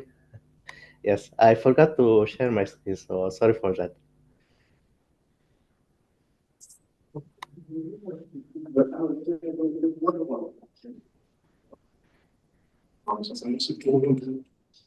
Okay, can you see now my screen? Yes, we see your screen. Okay, so as you can see over here, for example, this is a caffeine molecule. So we had 160 qubits to simulate it. So now to my contributions. First of all, I've worked on 2 contributions, one called exchange packages and another one related to quantum chemistry. So I have a circuit over here. So I want to change this circuit from Qiskit to QLM to SERG. So why should we do that? First of all, we'll go to the second part over here on the right, where we are simulating Ising chains and hydrogen molecules. One way to do that is using what we call a Hamiltonian variation ansatz. It is an update to the VQA algorithm, which can have some advantages. But this Hamiltonian variation ansatz is not present in SERG. So if you want, for example, to simulate it using SERG, we should first of all write it in Qiskit, which has a function to build this ansatz automatically. Then we use the QLM library to convert it into SERG circuit, and then we can run it using SERG on a Google computer. In the end, as my future work, first of all, we are going to write we are currently writing a research paper about this topic, about exchange packages and its use for quantum chemistry. Second, we are adding this topic about exchange packages and with other algorithms like HVA and other algorithms to this package. And third of all, we want to spread this package to the world and add also more tutorials about using this package. Thank you a lot. Dear Hossein, thanks a lot for your beautiful presentation. And also, I wanted to mention that Hossein has done a great job into integrating Qiskit, QLM, and many other packages in the same in different algorithms, and that's important for companies. And great news, Hossein is writing an article about about OpenVQA package. So that's a great news that he is writing this article, and soon it will be published through his authorship with me. Now we would like to move into another speaker, and we finish, I guess. We have two speakers and we finish. So Kishi Chief Dev from India, please, 1 or 2 minutes maximum. I'm so sorry for that, but we need to announce the winners also. Thanks a lot. Yeah, I will not take much time. Thank you. Yeah, and also like I will share my screen. I'm very happy to be part of this community, and I will start with myself first. Like I have masters in physics. I completed my masters in physics, and from 2+ years, I have experience with the 3 quantum startups and the government organization in India. I've been working in the field of quantum machine learning and the quantum optimization. So like you can see some of my projects I will be here sharing, and some of the screenshots that might help you to understand my for example, recently I have published a paper regarding the performance of quantum algorithms compared with the classical algorithms and their evolution and with the noise model, and it is published in the IEEE journal. And here you can see some of its working part. So I have compared with the IoT data and compared with the QNN model in the quantum machine learning. In the end, if you can see, it's been compared with the almost all the main standard classical algorithms with their runtime, and we have mentioned the conclusion as a part of their limitations and what the robustness that quantum can provide. Yeah. Second part is recently I have also done a research in federated learning and try to simulate these hyperparameters with the heuristic based optimization, which is Bayesian optimization, and applied through a noise channel to filter out which actually noise affect that most. I also know not in deep but much about in the quantum error mitigation part. Okay, so here's second, which is I have paper in the optimization field, which is also we have like available in the D-Wave community on the website, and also YouTube channel. We have actually present this paper, and we are very thankful and we are very proud of this paper. And this is the last paper, last project that I have done, which is the shortest path problem.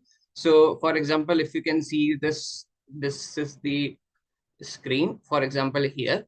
So you can see here that these are maze-like structures, and these are the with the source and the destination, you have to find the optimal target. So these structures, and we have shown that how any D-Wave and the quantum annealing structure provides a good good solution, not even good solution, but even at a larger grid scales. And like recently also we've been the finalist of the Q Innovation Summit that happens in the Abu Dhabi. And yeah, I'm happy, and like I'm very much interested to work on quantum packages and develop from scratch and integrate with the OpenVQA and VQE, and it should like to show to the world like it can become much more better, and you can like understand much more elegant than the others. I think I done. Thank you a lot, dear Dav. I'm very impressed that you have publications. That's amazing, first of all. Second, that you are willing to contribute into OpenVQE. On top of Qiskit, MyQLM, and Cirq, you are planning also to integrate Pinlin, and that's what we need, because also they are delivering very nice tutorials over all the world. So we need to congratulate them for their huge efforts they are doing. And also, I am very happy that you are working in quantum machine learning and error mitigation, and this is very important for us. So we really need to work on that. And if you can have people work on this also with you, you are welcome to error mitigate, VQE, QAOA, and other algorithms. So Yes, last same speaker, for me here. thank you, dear Dav. Last speaker I would love to add is Rodrigue from France. He is the youngest in our community, but he is so passionate and always passionate. So I wanted also to let him speak for 1 or 2 minutes, and then we move to the winners. Thanks a lot. Rodrigue? Hello, so I am a high school student passionate about quantum physics, mathematics, and most of all about health. So I've already had the opportunity to carry out and present several health projects. And the most important, currently I'm working on an oncology project that will allow me to develop a universal solution against cancer, which could also be applied to antibiotic resistance. And now I sharing my, do you see my screen? Not yet.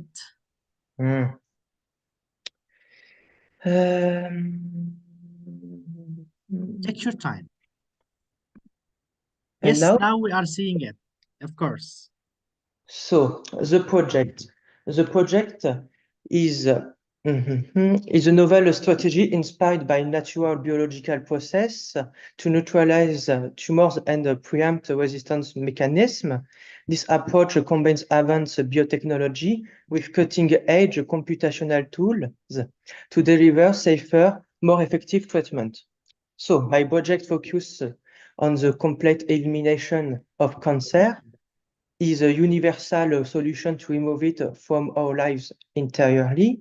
This approach is based on an extremely rare genetic disease, which could also be applied to massively reduce the antibiotic resistance and T to 100 times cheaper. The advantage over current therapies is that is non-invasive, avoid surgery and systemic toxicity, cost-effective, so lower production and treatment cost compared to conventional methods, and future-proof, so designed to adapt as a disease evolves. So, in first time, the selection of enzymes, molecules, and proteins has been fully complete, but now I will explain my approach to reducing the cost of in vitro testing through quantum simulation. So, accelerating drugs and nanoparticle design. So with a simulation of BPM, CRISPR interaction to predict ossification efficiency and optimize the glycoprotein dosing. And with a model calcium kinetics to avoid off-target mineralization. The impact is to reduce molecular simulation time from months to hours. Lock test in vitro with nanoparticle optimization. So solve a combinatorial challenge with, for example, ligands arrangement, nanoparticles, etc. So the impact is the design in the 3 times more effective nanoparticle with 0 physical trials. So predicting and preventing bioresistance. So the quantum machine learning. So that's for analyze genomic data to forecast mutation, like beta-lactamase in bacteria or auto-antibody evolution. The impact is to identify the resistance pathway 6 to 12 months earlier than classical methods. And so cutting cost with virtual labs. So Q Biosim Cloud simulate ossification dynamics, nanoparticle toxicity, and immune response. The impact is to replace 80% of in vitro assays, slashing R&D cost by 70%. And now all we need are investors to support the project aimed at eliminating cancer and antibiotic resistance, and as well as providing help for rheumatoid arthritis. And that's all for me. Thank you a lot for your attention.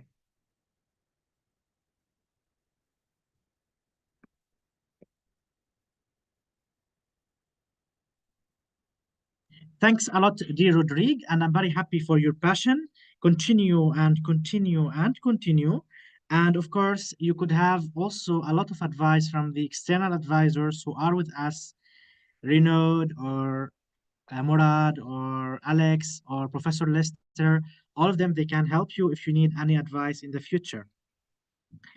So now we would like to move into the winners of the 3 winners, in fact, who has done a lot of achievements during 1 year since 2024 into 2025.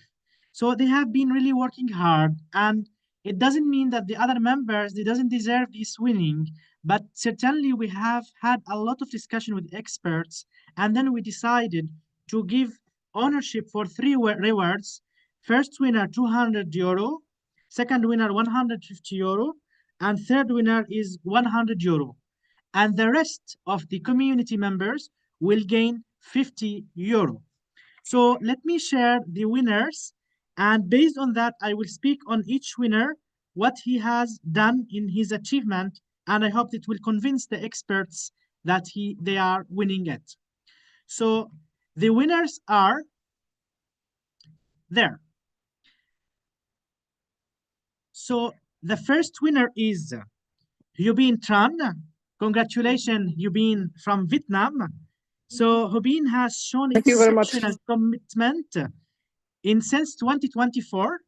He consistently attending and contributing to our weekly Sunday meetings. Under the guidance of Mohammed Haidar, he has made remarkable progress in implementing quantum computing methods for quantum chemistry, especially various versions of unitary coupled cluster ansatz. His work is both technically impressive and deeply impactful. Additionally, Hubin played an active role in shaping the ideas behind the early alpha version of OpenVQE package. The second winner, congratulations, Hubin.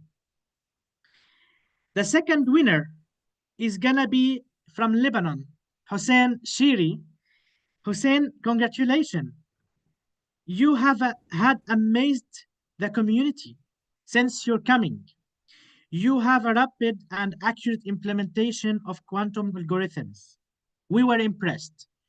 Hussein, his work includes the development of VQE, QPE, QAOA, and more across multiple frameworks, including Qiskit IBM, MyQLM, Eviden, and Cirq, Google Quantum AI. Hussein's versatility across platforms and his contribution to authoring the OpenVQA article, which is going to be coming out soon, he is writing, make him an invaluable asset to our team. Congratulations, Hussein, for your prize. So the third winner is Mohammad Tazmil Ziyavadun. So Mohammad, congratulations, you have played a crucial organization role within the community for over a year.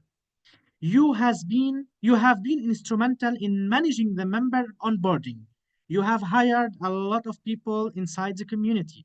You support new contributors. You ensure the smooth coordination of weekly activities. Mohammed, your dedication, your punctuality, and your care of OpenVQA Hub family have helped the community to grow in both size and spirit.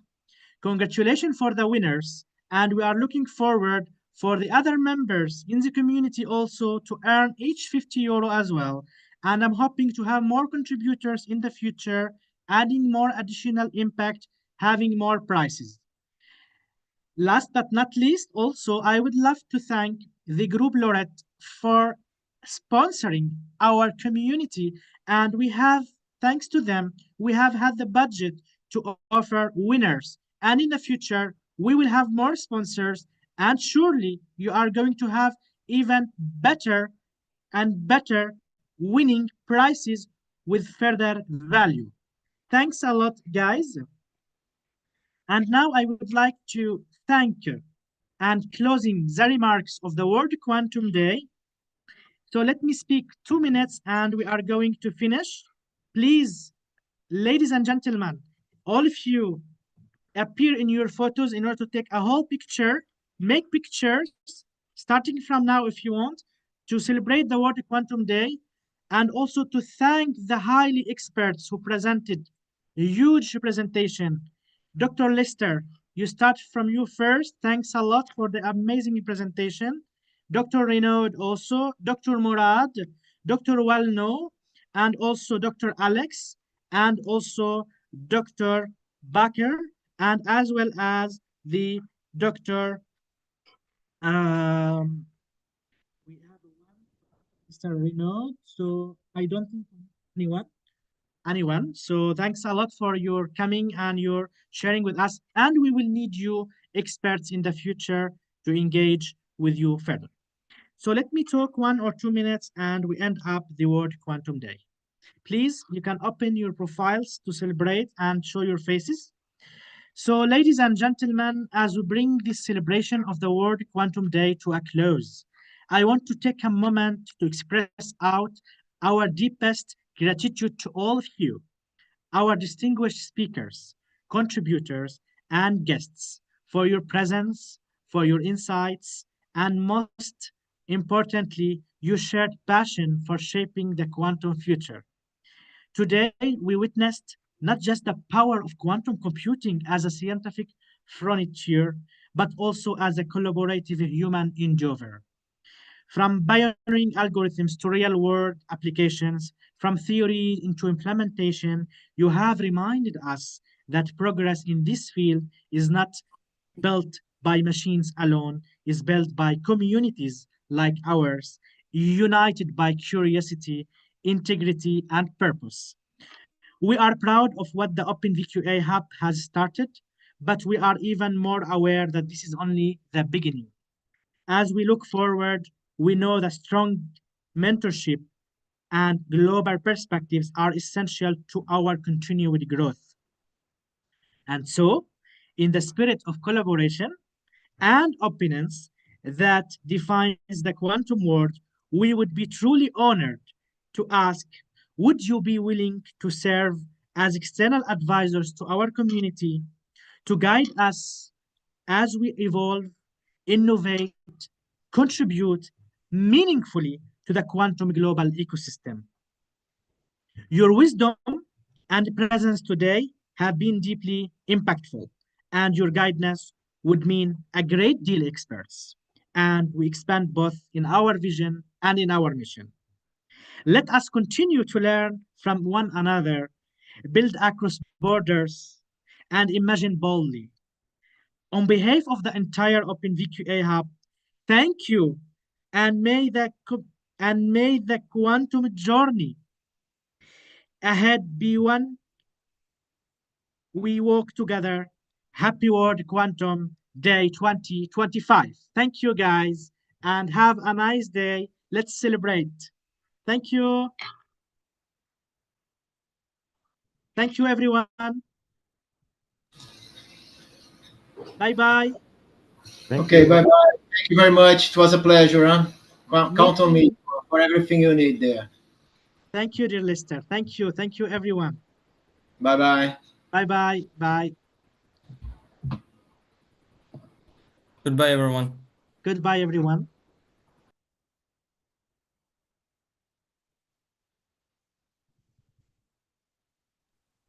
Bye. Goodbye.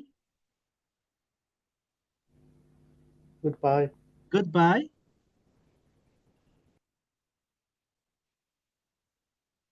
Voila. Goodbye, everyone. Bye-bye.